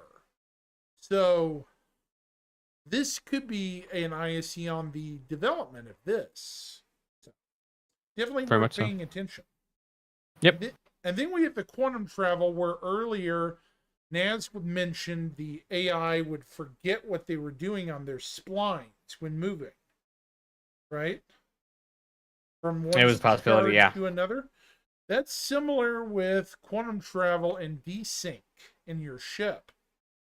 So if we can eliminate that, we can keep moving. Even if the planet you're orbiting is moving in space relative to its star. See, that opens the door of, which is why we're getting quantum boost anyways, right, Naz? Because the planets, a lot of people forget this, the planets are not going to be static permanently in Star Citizen. They're going to move. Allegedly. They still haven't Allegedly. said if they're going to turn on orbits or not. They said they've already conducted some tests. It's promising, but right now it's not going to be under static. They said probably dynamic. That's what I understood. So As far as orbits go, no, they have not confirmed at all that dynamic server meshing is not about the planets moving. It is about the servers moving. Servers. So what is Orbits will and always, or have been and always will be, a gameplay question. And if it is not, I'm trying not to do too much of a game design kind of rant, but if it's not obvious to the player where everything is, and if it's not repeatable to where you are and where to get places, they're not going to do it. Yeah. Even with the quantum travel system we have now, even if they made it a dynamic spline, jumping to a location, you could be in a completely different location than the last time you jumped there. So if it's not obvious that that's going to happen or non-impactful to the overall gameplay experience, they won't do it. If they can make the game work without being aggravating, then they'll do it.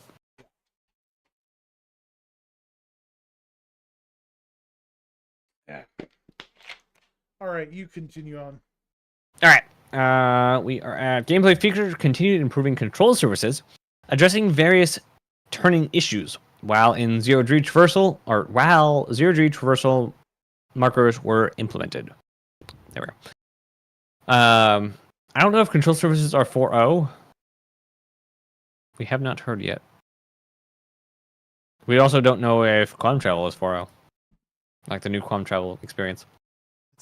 For multifunction displays, MFD, rework, comlink, hail target, and com call functionality were added. Work also began on weapon groups to allow players to switch between groups or between group presets. Interesting. Last month, significant progress was made on jump points, with gameplay feature providing design with the ability to define exit locations, which will also have a physics force to push players away from the exit. Players will now also get pulled into the tunnel one by one when making a jump. Interesting. Improvements were also made to tunnel generation. For example, the team now has a radial control over 8-way logic, better control point tension parameters, more accurate section probability, and improved stability. The tunnels are less prone to self-intersection at corners too. Alongside this, updates were made to the jump UI, including icon and color changes, text fade in out, context nav points, and general heads-up display. Or heads-up display fade in and out, depending on the approach angle. June also saw progress on engineering gameplay, including making fully distorted items consume resources despite not being functional. Support was added for Master Modes 2, with quantum drives now going fully offline in SCM, and shields going fully offline in nav mode. The engineering screens and MFDs progressed, with tasks beginning on power presets and alignment or assignment UI. Life support and fuel information were added, while the power display was improved. The radar and scanning feature progressed, with gameplay feature adding delta signatures to the HUD and NMFD, and moving the jammer from the signature system to the radar component for easier integration with other systems. I'll do this last one, then you can take it back over. More information was added to the charge scan UI, including maximum held charge for a notification when attempting to scan during cooldown, a fade out and collapse animation. The UI or the overall HUD was polished to declutter too.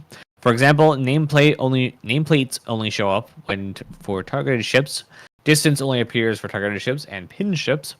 Target information shows the scanned targets, and how long the target information is shown was decreased.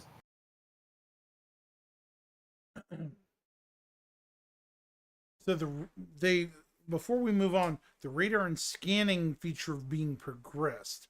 That's needed to be a thing for a long while. Mm-hmm. I mean, they did some minor work. What was it? 2 or 3 updates ago? Mm-hmm. They had mentioned that they were going to start actually working on it back at CitizenCon with the panel that included the Scout, I believe it was, the Cutter Scout, right, and with the mapping system. The mapping system now supports scanning. And that's important, too. Yep, very much so. Okay, so you were decreased. Audio signature emissions were added. That means some level of eavesdropping or spying. And scanning. Scanning. You can now have an audio signature on your scans. So stealth is now becoming an actual thing. Yes. While the devs began implementing FPS ping counterplay, with players being detected and highlighted, they use FPS ping depending on various factors. I wonder if there will be stealth armor, like a lower you can ping it, but it's got like a lower emission rate than standard armor, right? I would imagine so, yeah. It might have some unique bad balances, though. Like maybe it's only got a certain amount of range. I would if I was trying to stealth into a place, I would want the lowest, quietest armor, and I would never ping. You'd solid snake it. Yeah. If people ping, you are instantly not stealthed because it shows you up on other people's radars. Like it lights you up absolutely. And our armors now, especially heavy armors, are really, really loud. Clonk, clonk, clonk, clonk, clonk. So if I could go in, like if it's not a hazardous environment or if it is a breathable atmosphere, I'd probably go in normal clothes because they are the lightest and the quietest. Oh yeah. If not like just a flight suit. As long as they don't like creak, then like we're good. Okay, what did I see? Okay. You're on the new vehicle. Oh no! We skip. Oh yeah. FPS ping based factors, which would be environmental, I would think, and situation based be highlighted. Yeah. The FPS ping based on various factors, like I said, stealth armor. It could reflect more in a metal corridor than say a natural environment like a cave. Yep. So the new vehicle, is it an annunciator system was added? While the devs began implementing FPS counterplay. Oh wait, I just literally went up. Sorry. That's what we are. And which supports power. A bell, light, or other device that provides information on the state or condition of something by indicating which of several electrical circuits have been activated. That is the word there. Okay. So it's basically all the progress and status of your ship. Power, weapons, thrusters, ship, shields, proximity radar, quantum missiles, cooler, and shots. Okie dokie. Yep. So basically, that's all the information that has been on our NFTs. Interesting. And then following last month's progress on the mission refactor, the team added the option to spawn objectives at random spots near planets, both inside and outside the atmosphere. Alongside this, the ability to attach objectives to players was added. Contract generation was improved, and the new contract broker service was implemented. The latter was created by the online services team and enables full contract details and properties to be procedurally generated client side from contract definition. This is a big development right here, snuck in here. Yeah. Because instead of a hard line, hard wired mission, this is the modular mission system, MMS. This is part of the I don't think they're talking about procedurally generating missions entirely. I think these are still the ones that we have currently. But they are able to cut down on traffic for the service, the broker service, and only send definitions to the client, and the client's able to decode the definition into what you will actually play in the game. Right. So it's basically like refining it further. Yes, to cut down on all the data that has to be sent between the client and the server. But this also means that those people who have been able to test server meshing in the last months, one of the things that wasn't available was you can't cross a server mesh border with a mission, or you'll lose the mission. The contract broker service is the fix for that. It's a whole new service that will run on the hardware that the server is on, and much like the replication layer or the NPC service, which I forget what that one's called, or other known services, it will now be able to track your missions and mission progress agnostically of which server you're on in a mesh.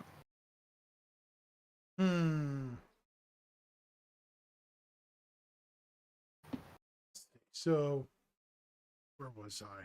Sorry, I got lost again. Yep, your 3 up starts with support was also given. Support was also given to right here.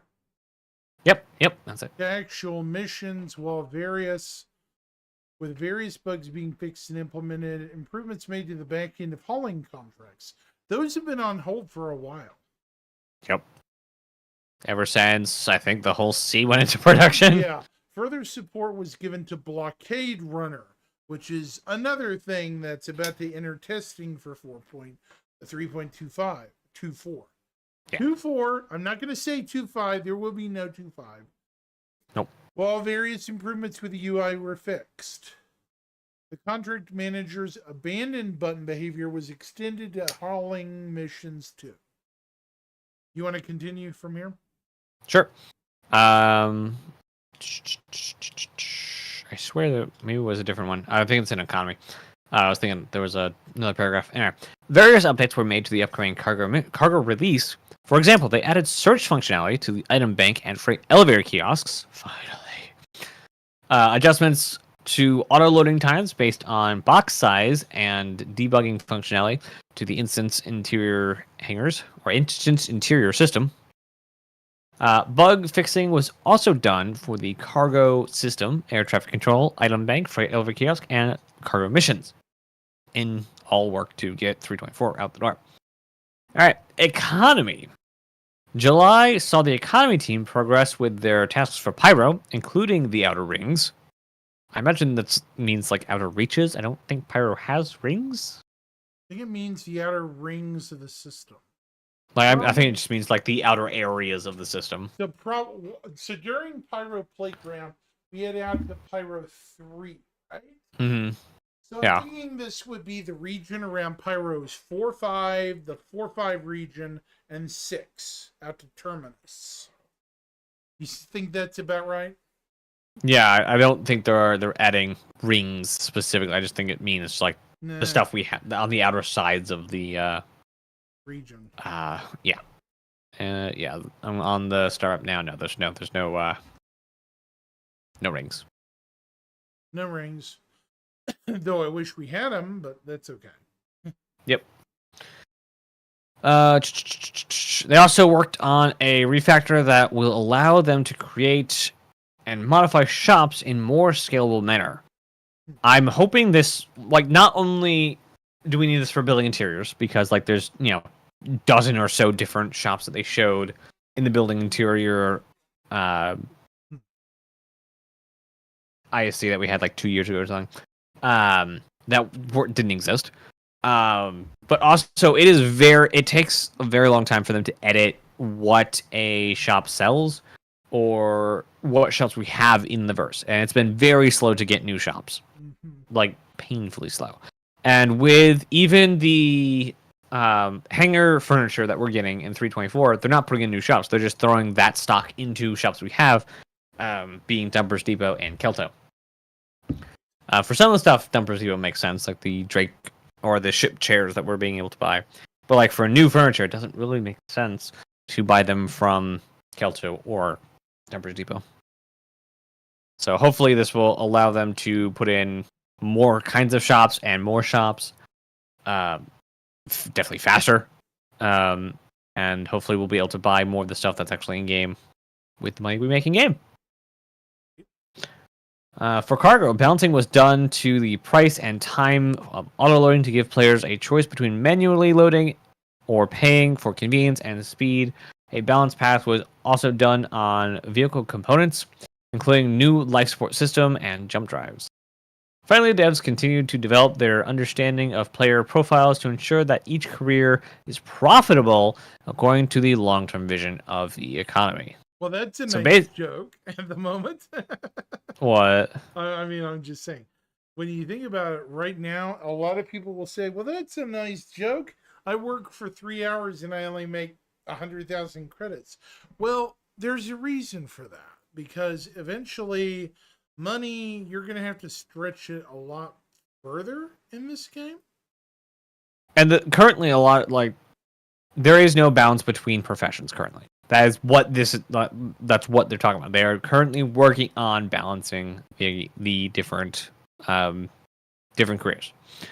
And what the economy's team right now is to set the baseline for the entire economy, so that when we do have StarSim coming in, formerly known as Quantum, coming in to actually start simulating the universe, all of the things are at their level, and all of the hookups for StarSim were already thought of by what the economy team is doing now.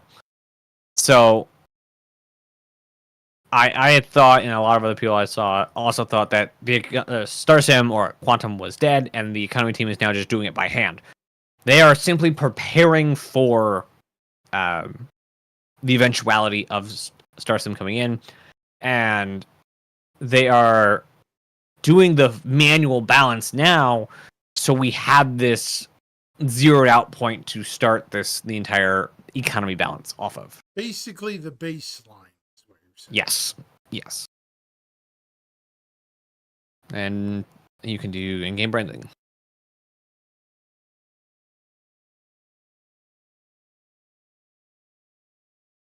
In-game branding. Sorry. Yeah. I was making sure everything was running. In-game branding continued wrapping up tasks for jump points and the pyro system, polishing content, and ensuring everything fits the environment. Now, I noticed it says points, as in plural. I don't know if that means anything, but I imagine, because in-game branding has nothing to do with like the gameplay or anything, I imagine it is just work dressing? on. Yeah, there's set dressing involved, but like we have the Magnus and Terra Jump Point in Stanton, and I imagine those also have some in-game branding in the stations. I don't think there's anything for the in-game branding team to do, like for the physical jump point. But like signage around and like welcome to Pyro or that kind of stuff is in-game branding. All right, so mission design. Mission Design continued working on unannounced content alongside a suite that uses individual features to create a complex form of a repair mission. And I hope that complex form of a repair mission is actually going and repairing stuff, not just squirting RMC on stuff. For the latter, they identified key structures that would be used to ensure a location stays up and running and made them breakable. So basically, you have a location, it can break down and stays that way so that you can come in and repair it. Sounds about right. Using information gathered from cargo gameplay, work began on resource gathering, which the entire org is very excited about. Oh, yeah. This is like prime economy gameplay. So the current forum focuses on emergent gameplay that pulls resources from the verse, starting with mining. For example, if a location requests a specific resource, the player can choose how to acquire it, be it mining, buying, or piracy. This, the resource gathering is what is going to make the world go round. This is the biggest basis of Star Sim, of a lot of the missions that have an endpoint. So mining, cargo, some salvage. Let's say, even if you wanted, let's say, a storefront goes out of a certain type of ship weapon. Hey, could you find these ship weapons or something like that? That's a much more niche request, but tons of titanium or or refined titanium, whatever it is, you can now ask for it, or the game can ask for it. And we now have mining or cargo that can actually get it done, not just trading, but have an endpoint in mind. Alongside this, progress was made on the mission system refactor, which will change how missions are offered and future-proof the wider system. It also creates an opportunity to fix legacy issues and folder structures and reassess existing missions. They'll also be able to implement new features into mission system to allow greater control and create more MMO-style feature and content. Wonder what kind of MMO-style stuff they're looking at. Hopefully I don't know what that means. gunfighting. I mean, it's always kind of more gunfighting. That's a pre-concept at this point. I mean, I'm being cynical at this point. And then back to you for narrative. Roger. Well, we only got 4 to go. Oh, 3 to go. yay. We're almost No, 4 there. to go. We Narrative. have a whole nother report. Oh yeah, we have a whole nother monthly report. Yes, I am Tree's stand-in for today. The narrative team spent July continuing to support development for Alpha 4.0.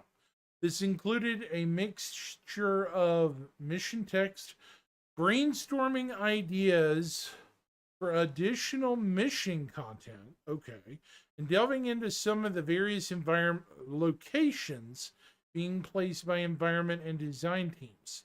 The narrative designers spent time overseeing the presence of social AI in various locations.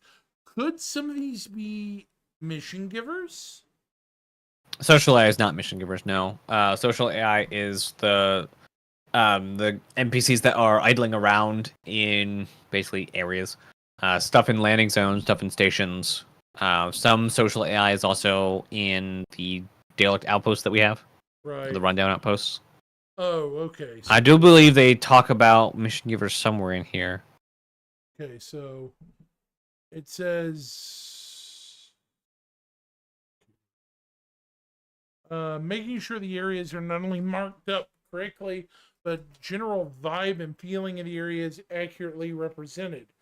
An initiative was also started within the team to overhaul some of the social spaces to better reflect the intended tone of the location.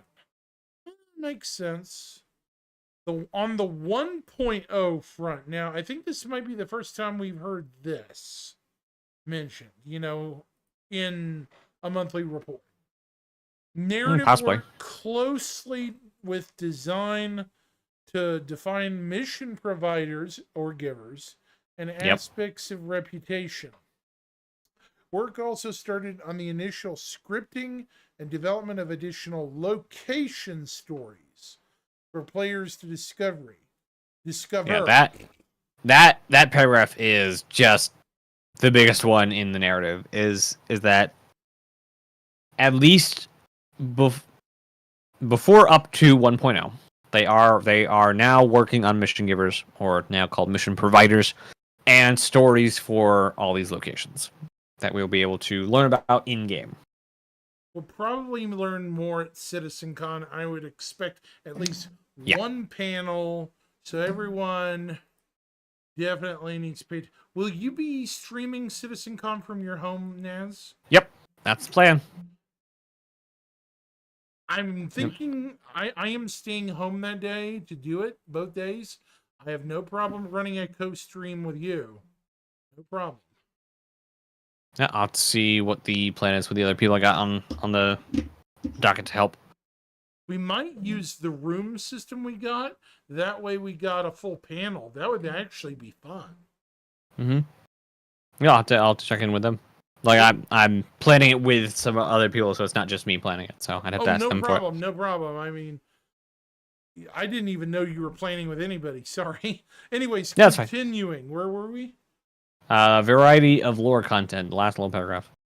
Included a pair of Whitley's guides for the Vulcan and the Carrack, as well as another batch of Galactopedia entries, and there were quite a few. Yeah, there was a good amount. Yeah. Services is very interesting. Online technologies. In July, Online Services team collaborated intensively with the gameplay and UI teams to introduce a significant quality of life enhancement to freight kiosks, a search bar. Dun, da, da. We finally can search our inventories. It's great.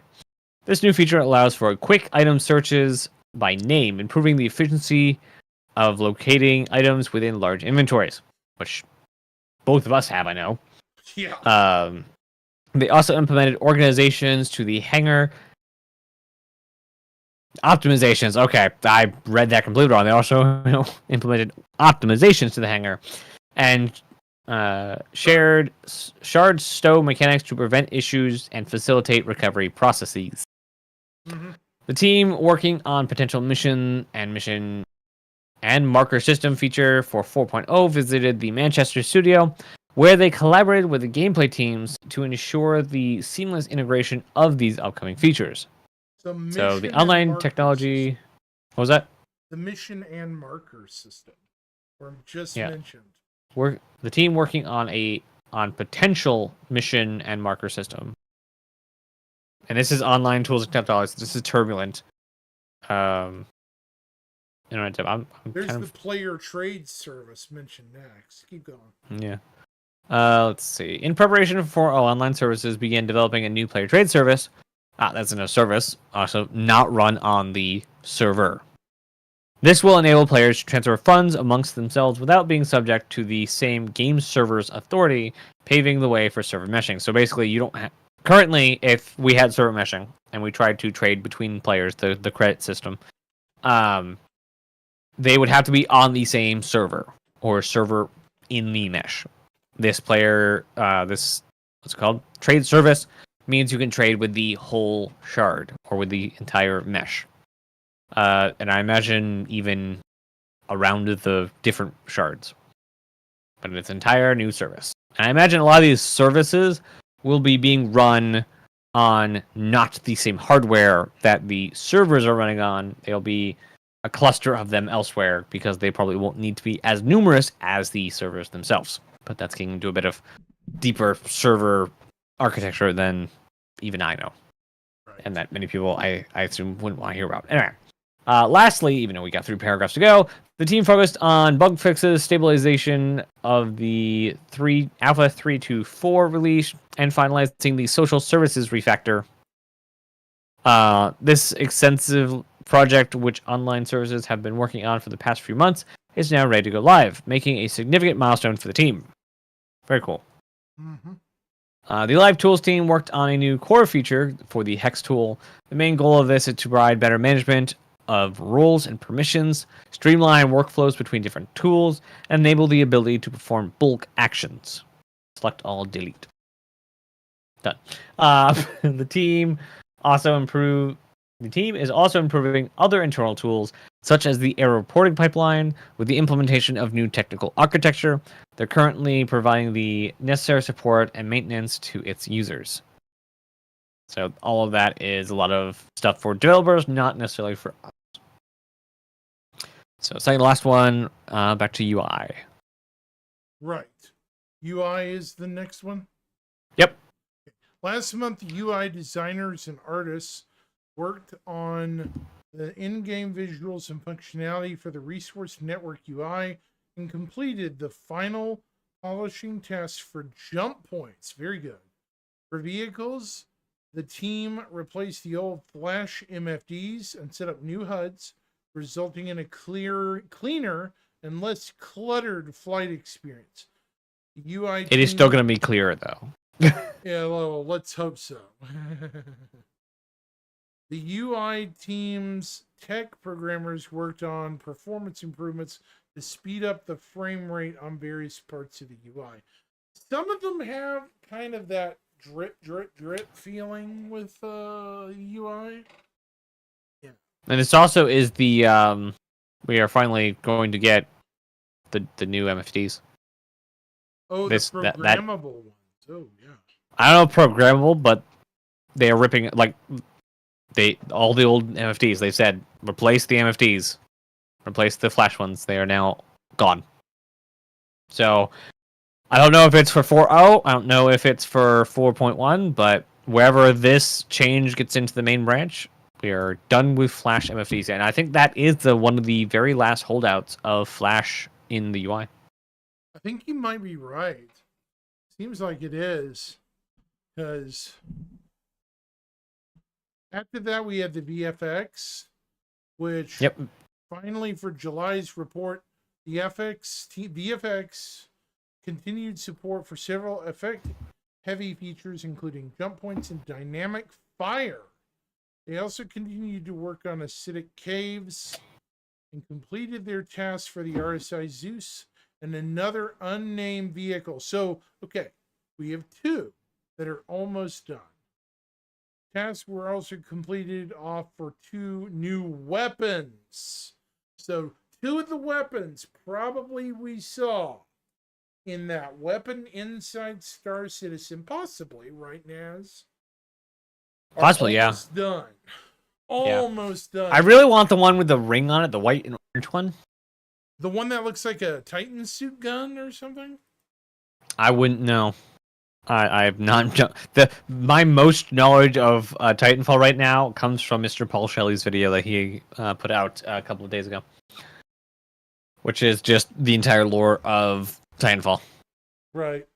So That is now- as much as I know about it right now. So now, I'm pretty sure you have a better camera than mine. Well, let me see. Hold on. How do we get the Squadron 42? So if you open it up in your email, there'll be a view in browser button at the top. Careful not to show your email in case there's anything you don't want to show. Oh, I'm gonna shut my Monitor off. background off for a second, and then I'm Yep. gonna find it. Hold on.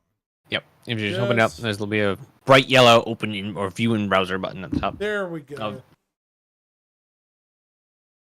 Go to my email.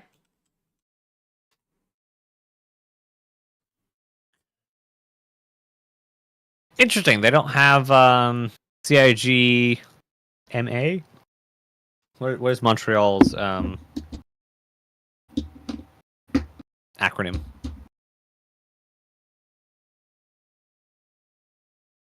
Okay, I'm looking. There it is. Got it. But I'm gonna zoom in and get it in video in Montreal. view in browser. Here we go. MTL. I should have known that one. They don't have a CIG MTL. They There still we only go. have CIG UK, DE, LA, and TX. How's that look? Waiting for it. There you go. Nice. Sorry, On forgot. both of them, it fits perfectly between us. It's great. There Also, we're also mirrored. Both of our streams are mirrored. That's funny. So each of our streams has who's ever hosting the stream on the right. Okay, so which one did you already say was kind of the same stuff? Oh, I have no idea. I have not read anything in this one. So, 2 Squadron 42 recruits. Subject development Squadron 42 update 080724. Reference CIG UK DE LA and TX. Squadron 42 recruits. Welcome to July's Squadron 42 development.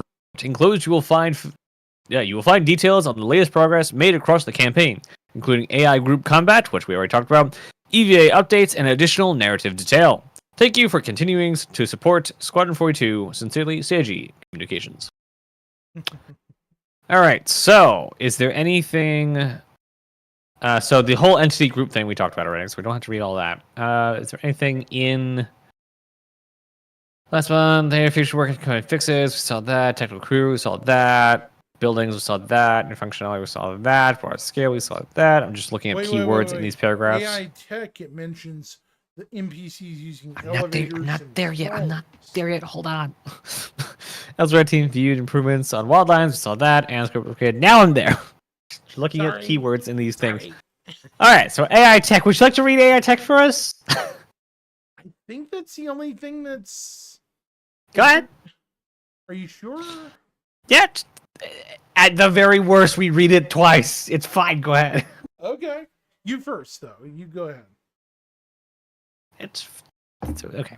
AI tech. For AI tech, support was given to the design teams, with the devs implementing and exposing small functionalities alongside performance improvements. For example, they implemented a new behavior assignment for AI pilots exiting to EVA and fixed issues with NPCs using EVA. Bug fixing and behavior improvements were made for NPCs using elevators and using trolleys to move boxes. A lot of little tiny things in this one. I forget where it's tech is the bottom layer, and then features are built on tech, and then there's I forget what team is on top of that, but it's basically like implementation.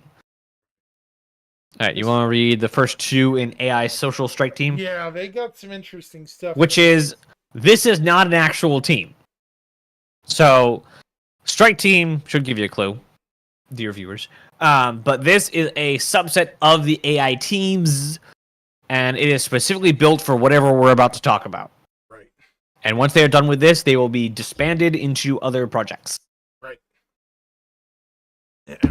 So, July saw the AI social strike team introducing new welding helmet animations for engineers in ship corridors, enhancing visual detail and updating post-welding animations.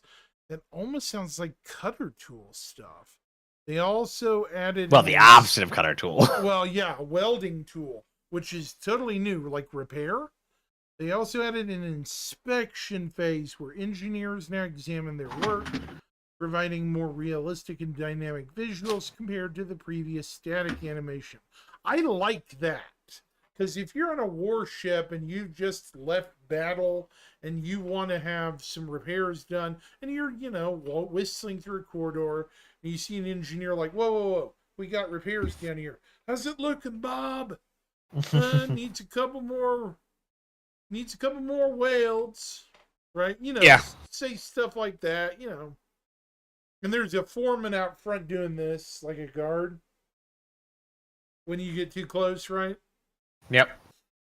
See, that would actually be believable, Naz, because say there's a big gaping hole in your ship, you're like, dang, that's a big hole. Yeah, I look forward to seeing the repair crews and the dock crews, not only in Squadron, because like there's not only on the Idris, there's all these, but also on the Bengals, but also in all the stations. Like we saw a good amount of Archon, but we also saw wherever those giant, assumably consolidated Outland big blue barges are. Right. And there was a lot of NPCs walking around there too, doing their jobs, doing their engineering. So I look forward to seeing all of these much deeper animated, much deeper world being acted out in front of us instead of just like, oh, these are engineers because they're wearing engineering and they're actually doing tasks around. I wonder if they'll ever be part of the Star Sim. Basically, will their tasks be directed by the Resource Network and Quantum to say like, hey, they're working on this because it broke down, or are they going to always be flavor? Honestly, it doesn't need to be simmed. It doesn't. Like, background is background. It doesn't need to have it doesn't always need to be simulated, which I'm sure that's heresy for some people. But I don't know if we have enough power in a server structure or enough data transfer rates right now to have that much simulated over an online game. Right. Definitely. Because that is a lot of stuff to be simulated. That's a lot of data. Mm-hmm. You're like, do we have that kind of data load or no? You know? Makes you wonder. Yeah. So from here, we also have a new scooch animation for smoother transitions between, bathroom lockers and shower cubicle. Oh my god. Interesting. Was created. I wonder what that means. I don't want to even imagine, but Paul's going to have a field day with that one. The team then refactored the day-night cycle on the ship to ensure AI populate the most popular areas of the ship as soon as the player lands, improving immersion and experience. Idle animations after crate inspections were updated to show characters using their data pads to simulate stock taking and entering details. This sounds more like much finer, much closer to final product details. Like, oh, you notice this guy during a gameplay reading a pad on a manifest. This sounds more like they're actually near a final pass, right? That is exactly what the Strike Team is made for. The Strike Team is specifically, like, we're reading on Squadron monthly report, so we know that it is on Squadron side, and the Strike Team is specifically to finish AI in Squadron. So once this team is done, Squadron AI is done. And all the stuff we've been talking about is not critical work. It is polish work. It is quality of life work. It is background. It is nuance. And then they move on to the next subject. The next part, next part of the polish. Yeah. Did you want me to take it, or do you want to keep going? No, I'll finish this one, then I'll let you do the next one. All right.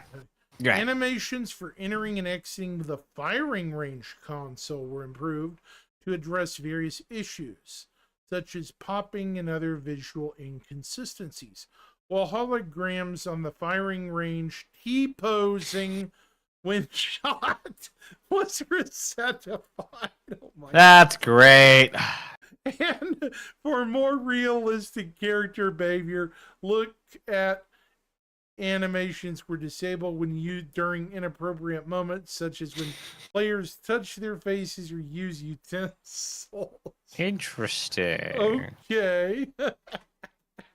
Honestly, I can't wait to see how characters do conversations. Specifically, so in the NPCs and specifically like how their eyes and how their facial animations work compared to Starfield, because there's a lot to be desired in Starfield facial animations.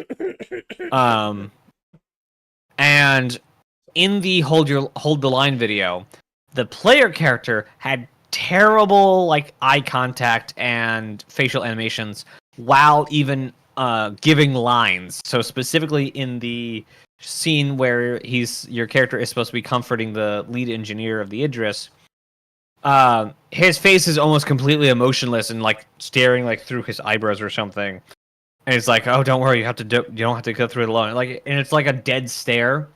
Deadpan. So I'm really hoping that is improved, specifically because that, like, as human beings, that is something that is very much annoying. A core visual thing for us. We can really tell emotion from a face and where the eyes are looking and how the dissonance that could create if the emotion and the face don't line up. And it'll be very what's the word? Non-immersive if they're broken. Distracting, I would call it. Yes, that's a good word. Good word for it. Definitely seems like it. Hang on just a second. Yep. Okay, I was utensils. The team then conducted a comprehensive visual pass. Oh, thank God! On dynamic conversations. My favorite one from Fate is those who are killed cannot. Those who have died cannot be filters. Or like that famous Zero Wing dialogue. All your bases belong to us. You know which one I'm talking about, the famous one. I've heard of it. I don't think I've ever seen it. Oh my God, it's so cringe. In fact, it's so famous. Nintendo of America, when they re-released it on the Virtual Console or the NSO, they decided not to change it because it's so Nice. legendary bad. Oh boy. I'll have to show people that what I'm talking about here in a minute and why it's such a problem. Okay. Smoother dialogue flow. That's why, folks. They also adjusted animations to ensure characters appear to be talking even without active dialogue, like you were talking about, Naz, with the deadpan player character. At least be able to read body language, right? Mm-hmm. Yep. Not a stone face, right? Yep. And then AI Social began refining player interactions in the Stanton, preventing unintended entity interactions and highlighting important ones to streamline and enhance player engagement. Okay. Very nice. Alrighty, for featured gameplay. Our gameplay feature team continued improving control services. There we go. Addressing various tuning issues for... Nope, that's it. Addressing various tuning issues. There we go. For EVA, zero-G traversal markers were implemented without a thruster pack. They now show green-red to denote when players cannot attach. However, with a thruster pack, they now only show when close. For the multi-function displays MFD rework, comms list, hail, target, and call functionality were added, which we talked about in the last little bit. In the last month, the other month report. There we go. All right, gameplay story. This is definitely going to be all squadrons, so I'll go ahead. Okay. Very interesting. At the start of July, the gameplay story team maintained and improved several scenes in the campaign's early chapters. This involved extending a barracks scene to make it 10 times longer. Oh, Jesus. Wow. Fixing a bad blend in a mess hall start idle. Creating a bespoke crate place animation for use in a medbay. New mocap was also used to extend the approach animation of a hangar scene and create an end transition for a scene in a lounge area. A pass was also done on a scene in a corridor. Gameplay also progressed with scenes later in the game. For example, they updated a scene in Chapter 11 to work with the correct console. They also brought a complicated scene in Chapter 12 up to date with everything functioning correctly. While new mocap overhauled and improved a scene involving an escape pod. Me thinks something gonna go boom. Wow. That's a lot of stuff. That's just a lot of stuff getting done. There's also a lot of hints of stuff that's been snuck in too. Oh yeah, like you can't talk about Squadron without alluding to spoilers. Secrets. But like again, this is not core critical stuff. This is nuances and very small things and stuff being done. We're not quite, I don't think, in polish phase yet because we're still reworking and adjusting the storyline. Like that said, like the barracks scene up there is 10 times longer now. That might have been a reason for the game taking so long. Some scenes weren't adequately long enough for what they were for. I mean, we've been working on tech for the last 10 years, and we're finally done with tech. So it's now all about content and polish. Mm-hmm. All right. I mean, there must have been a director call on that scene, I think. Well, that's what like those things are for. It's probably sit down with an executive with a story, narrative team, and a gameplay story, and that's their job is to go through either a playthrough themselves or a video of a playthrough, and to kind of like note down everything that they want changed and to give that to the proper teams. I'm pretty sure gameplay story, at least gameplay story, seems to be the kind of like wardens of how the narrative breaks down physically in the actual game. Where narrative is, this is how this should be, and these are like the words and things. Gameplay story is the ones to implement the narrative. Let's see. So narrative. Following on from last month's report, Narrative tested their work on the in-game Galactopedia and began addressing user experience improvements, including considerations for UI elements to make finding and organizing user or information easier. The team then began tackling another polish task, naming all the NPCs placed by design in the game. While featured story NPCs are well established, additional members of the general population and outlaws have been added to help make the game feel more alive and combat encounters more engaging. All of these characters and their ships need names. So, not just Goon 3, as we've seen in many a game. They are going to have full names. And each of the bad guy ships will not just be pirate ship, but will be actually named.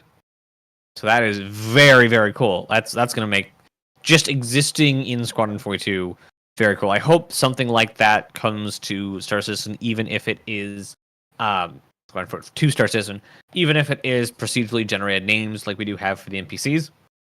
And hopefully with the VNPC stuff coming in eventually, sometime before 1.0, we'll get more NPC lasting longer, so we actually get to know them a bit. But also, I would like to see their names like added, like ship names added to Star Citizen. That'd be like your really villain cool. of the week or something. Something like that. To see, I mean, that's the thing. That's what I felt is missing from Xenothreat. Xenothreat, you got this big bad who's like a big walking, talking poster boy of evil. Yet we don't see him, and he's just running around, running his mouth, right? But well, that's because, unlike the Orison platform missions, what are they called? Siege of Orison, where they are the ones, like those people are the ones running the event, or not the event, the raid on Orison. The leader of Xenothreat won't show up. He is secluded in Pyro, and he only comes out to harass Stanton. Because Xenothreat is a much bigger gang. They are an entire syndicate, and they are probably not only attacking Stanton. They're probably attacking surrounding systems. They have other places to attack. I wouldn't be shocked if we get to Terra and there's Xenothreat in Terra. Probably so, because or they may try going after the Quasi ruins. For some reason. They're against commercial entities and aliens. So wherever you can get to from, let's see, Pyro. What are Pyros? Pyro's got Stanton, Hadrian, Terra, Castra, and Nyx. So I wouldn't imagine, or I would imagine they're not so much Castra because that's a former military outpost, but Terra. I don't think there's any Xeno or commercial things in Hadrian. So Terra and Stanton. There we go. I'm trying to combine the names. Plus whatever you can get to from them, I imagine are all hot tickets for them. So let's see. Through Hadron, you can get Keel and Baker, Ouya, you can get Nyx, Bremen, Callus, Oso. And you can get to Odin through there. So yeah, they probably are quite a blight on the kind of neighborhood of Nyx, not just Stanton. Yeah. So the leader there is secluded and only comes out to harass, or to lead the invasion and then to scuttle back to the jump point. Let's see. Podcast weekly playthroughs of the game continue too, including fine-tuning when narrative content triggers for and plays. For example, narrative worked with design to adjust the placement of a particular piece of dialogue so that the characters have more natural reaction times. All of these adjustments, while individually small, go a long way to making the world feel more immersive. Again, lots of very fine-tuning and lots of very small changes. Yep. We got only 2 more, so you got a UI. Mm-hmm.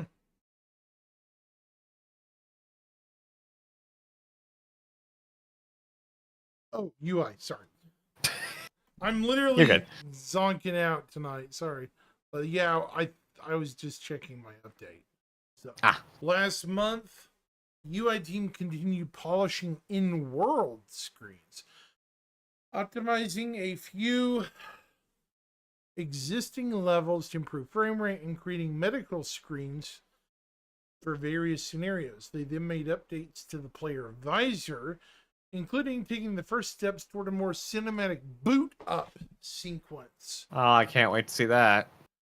The team also improved Alien UI, ensuring it tells a story and feels noticeably different to the traditional human sci-fi screens players will be used to. For UI tech, the programmers worked on performance improvements to speed up frame rates of various parts of the UI. Okay, that was a repeat. Finally, I'll read it VFX2. Finally, for July's report, the VFX team continued to support the cinematics, design, and art teams in various polishing tech. And that was it. All right.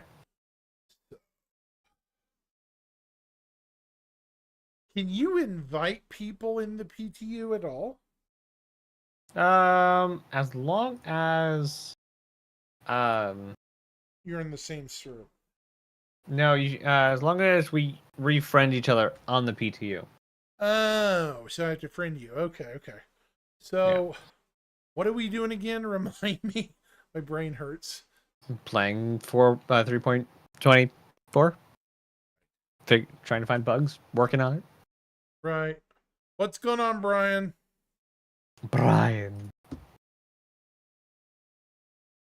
What up, man? Hang on just a sec. Couple windows. Not these. We need these open. What's good, 07? Okay, so what we're going to do here is this. Well, what's going on with you, man? I think we'll do is okay, while I'm doing that, I'm going to go ahead and load since the patch just dropped. And hopefully with all this stuff running, it doesn't decide to freak out on me. Last couple of days, I've had some weird freak out sessions with this game. Does that work? It does not. I put it too high. It does that a lot, you know. It's loading. Let's see. Where did he go? Oh. Oops. There we go. There we go. That's everything. I need to shut that off. There we go.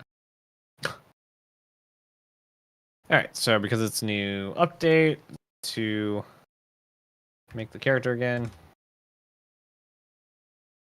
Trying to load those. I've been having issues with my window. There we go. Oh, So you will have to set location before you're able to friend somebody. So yeah. Right. Where do you want to set up at? Babbage. Babbage is best. Babbage is best. My game capture is not working. Oh no. Hold on. Could it be because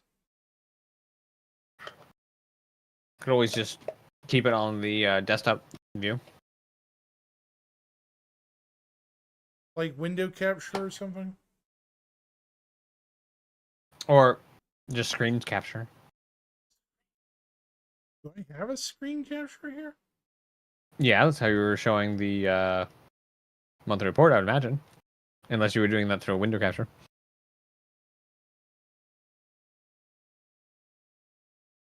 Well, okay. All right. Capture any full screen application. That should do it.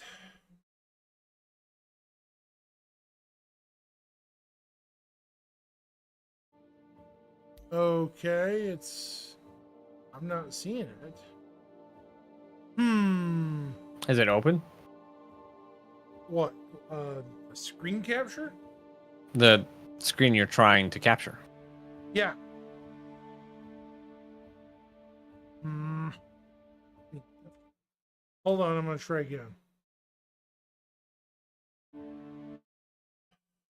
I really think my OBS is just going bonkers for some reason. Let's try video capture. See if that works. No, that's my camera. Did all my bought items get removed for this update?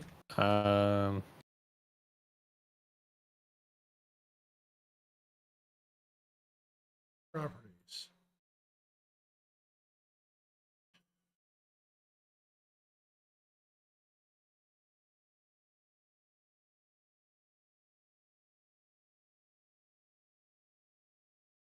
Yes, they did. Okay, so I need to go again and buy all the. All right, that should have done it. But I'm not seeing it. You don't see anything on your end either, do you? Not for your stream, no. I literally just shut off my window capture and switched on screen capture. Sometimes it does take activating it, like on a live screen. So if it's hidden, it might not show up. Right. Try this again then.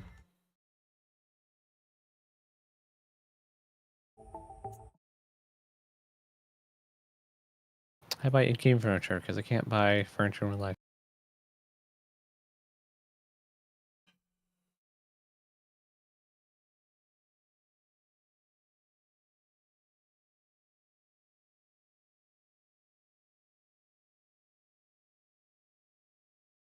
Well, it's not letting me now. Oh no. Well, oh. Well, it shouldn't be browser 2. No, shouldn't be. Is it in the right spot on the in the list? It's at the bottom. Is it supposed to be on the top? Well, at least needs to be not behind something that is taking the rest of the screen. I wonder, is there any new medical stuff that you can buy for your hair? Try moving it up a bit.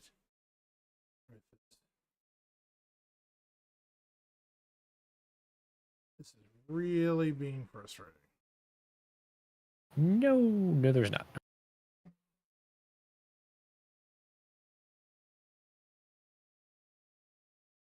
Okay, I moved it below the browser.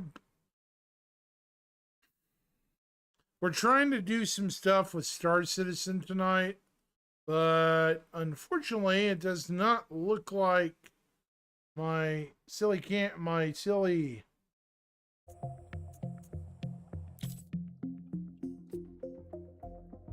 game is wanting to work.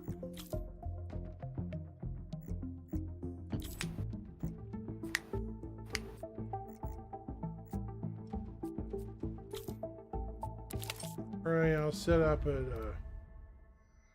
New Babbage. While we're having this issue.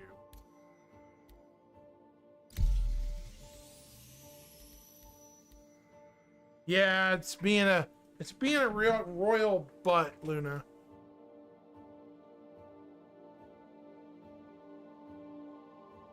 That's the wrong button. I want contracts. Mercenary got a new icon. I wonder. So actually, I don't recognize these at all. Wonder. There were 8 SCUs.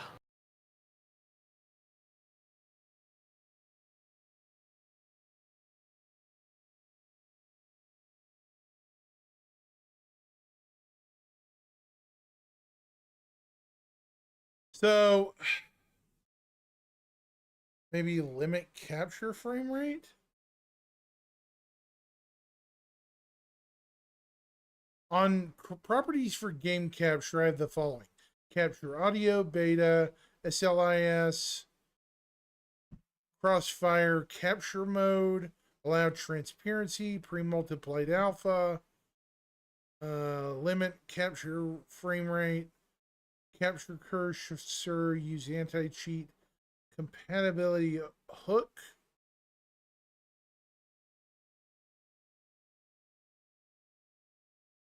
What do you think, Naz? What do you think would work? I mean, I don't know if any of those options would make it not work.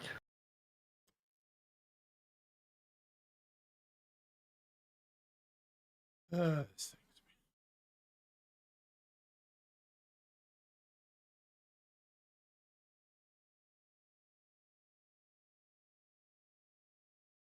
okay, dude. Come on. Alright, I'm in the game, but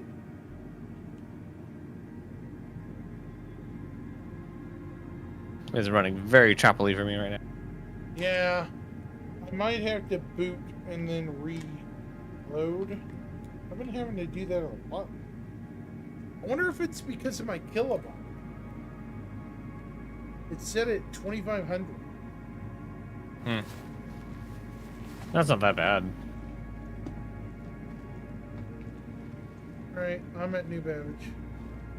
Alright, I'm at the spaceport. Well, I'm gonna have to get back to menu, right?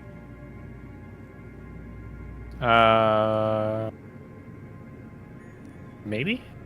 Because we're gonna have to be friends, remember? Yeah, we should be able to do that from inverse. Comms. Fixing the menu. And while it's doing that, I'm gonna keep trying going on here. Friends. Wow, frame rate on this. It's just not. Can I not create a friend invite in game? Oh, that's the server is or me or the server is right behind. I'll add you. Nazarius, right? Nazeris.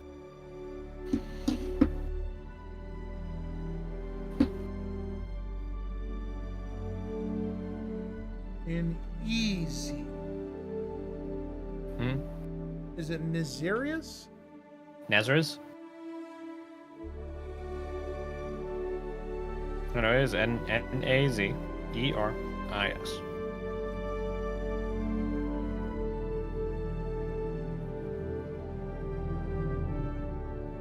All the elevators broken.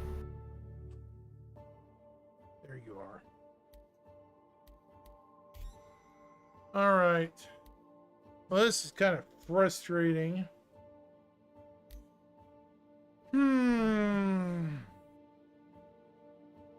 There you go. You've been added. Gotcha.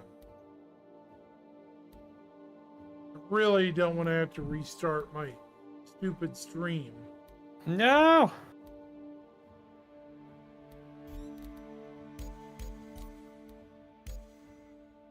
Alright. Oh. Nobody has hangers either. But I might have to if this happens. I don't think restarting is going to help you though. Like it's specifically an OBS problem. I wonder if it's an update I need.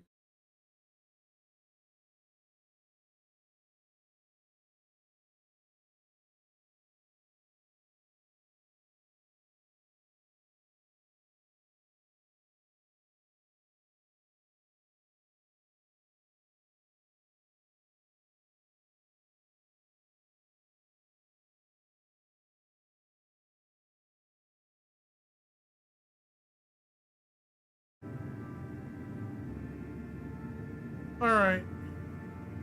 I'm in your curve. Nice. But I don't know. Oh jeez.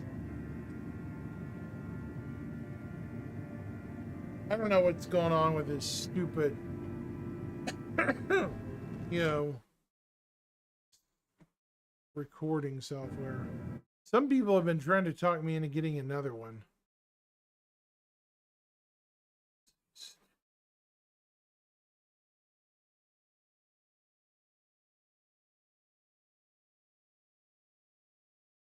Hair is so big.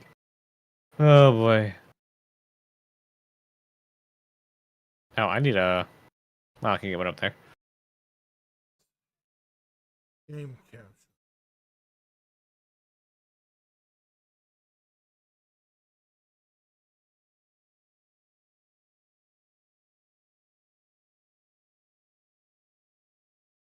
Okay.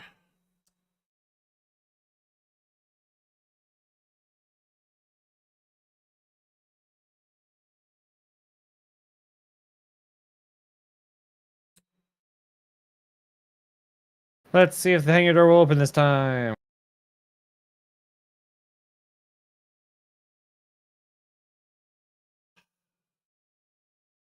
It's not being nice to me. Let me get out. Alright, I'm in your server. I'm not sure your stream's keeping up.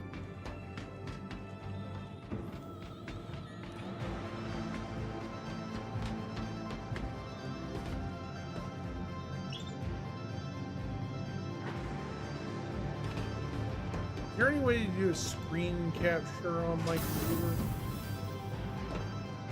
As far as What's going on with the game instead of game capture? yeah, there should be exactly that option to make a source in OBS. Ah. Alright, I'm gonna pause right here. Once again. Because this is really effing annoying.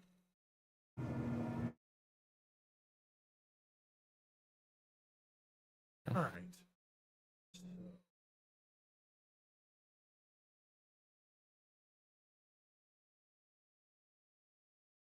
Display capture.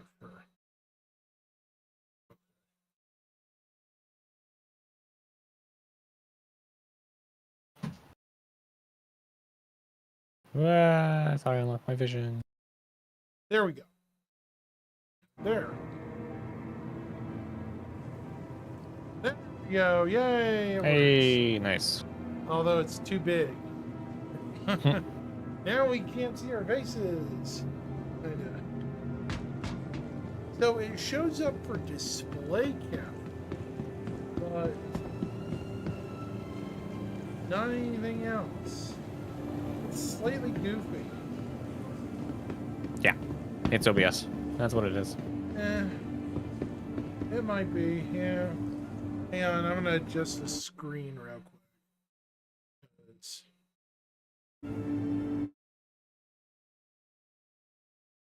Seriously. Hmm. Where's the adjuster? Adjust. Adjust. There. I'll just push it down here.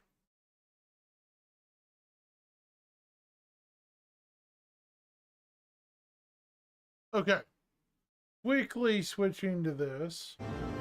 You know, because now that I know how to do this, right? There. Okay. I'm just not going to mess with it now. Right? Yeah. Okay, so where are you? I am about to be at Tressler. Oh. Trying to get one of the missions done. I really just wanted to test something in the hangar to see how big it was. Oh yeah, totally. I will be back soon.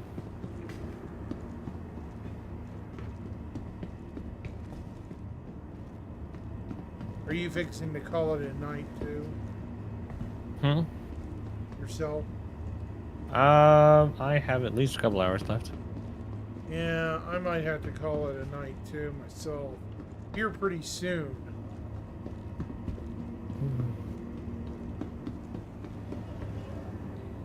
Might have to do some room cleaning on my yeah, well, here at the house. I'll build 78. We'll build one. What on whatever? 57. ASU boxes. Wall in hangar. What? Okay, where am I supposed to be landing here? That's deliver shipment. Where am I supposed to be landing? Do I have somewhere I'm supposed to be landing yet?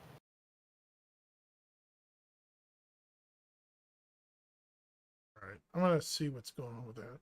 Yeah, I might do some debugging. I gotta eat something too. It's like 9:30 here. It was good hanging out with you, Naz. I'm going to raid somebody. I don't know who on my end. Who's up? I have no idea. I mean, except for me. Let's see. Let me see if I can find somebody. It's good hanging out with you, though, if you need some more help. Yeah. It was real good. You have Don's Country Store, Marcus, Becky on Blast, Zero State. Pagan Linux, too, and Don's Country Store, too. Who do you think? Whichever best fits you. Yeah. I'm going to go ahead and throw in probably... Let's go with you yourself. See if I can raid you. That way I can... Oh. I can't raid you. Why not? Oh, wait. I'm not even in my own chat. That's weird. It's kind of goofy.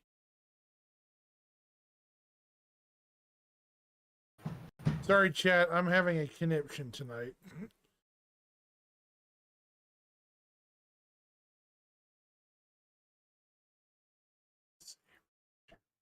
Oh no, I cannot call for landing.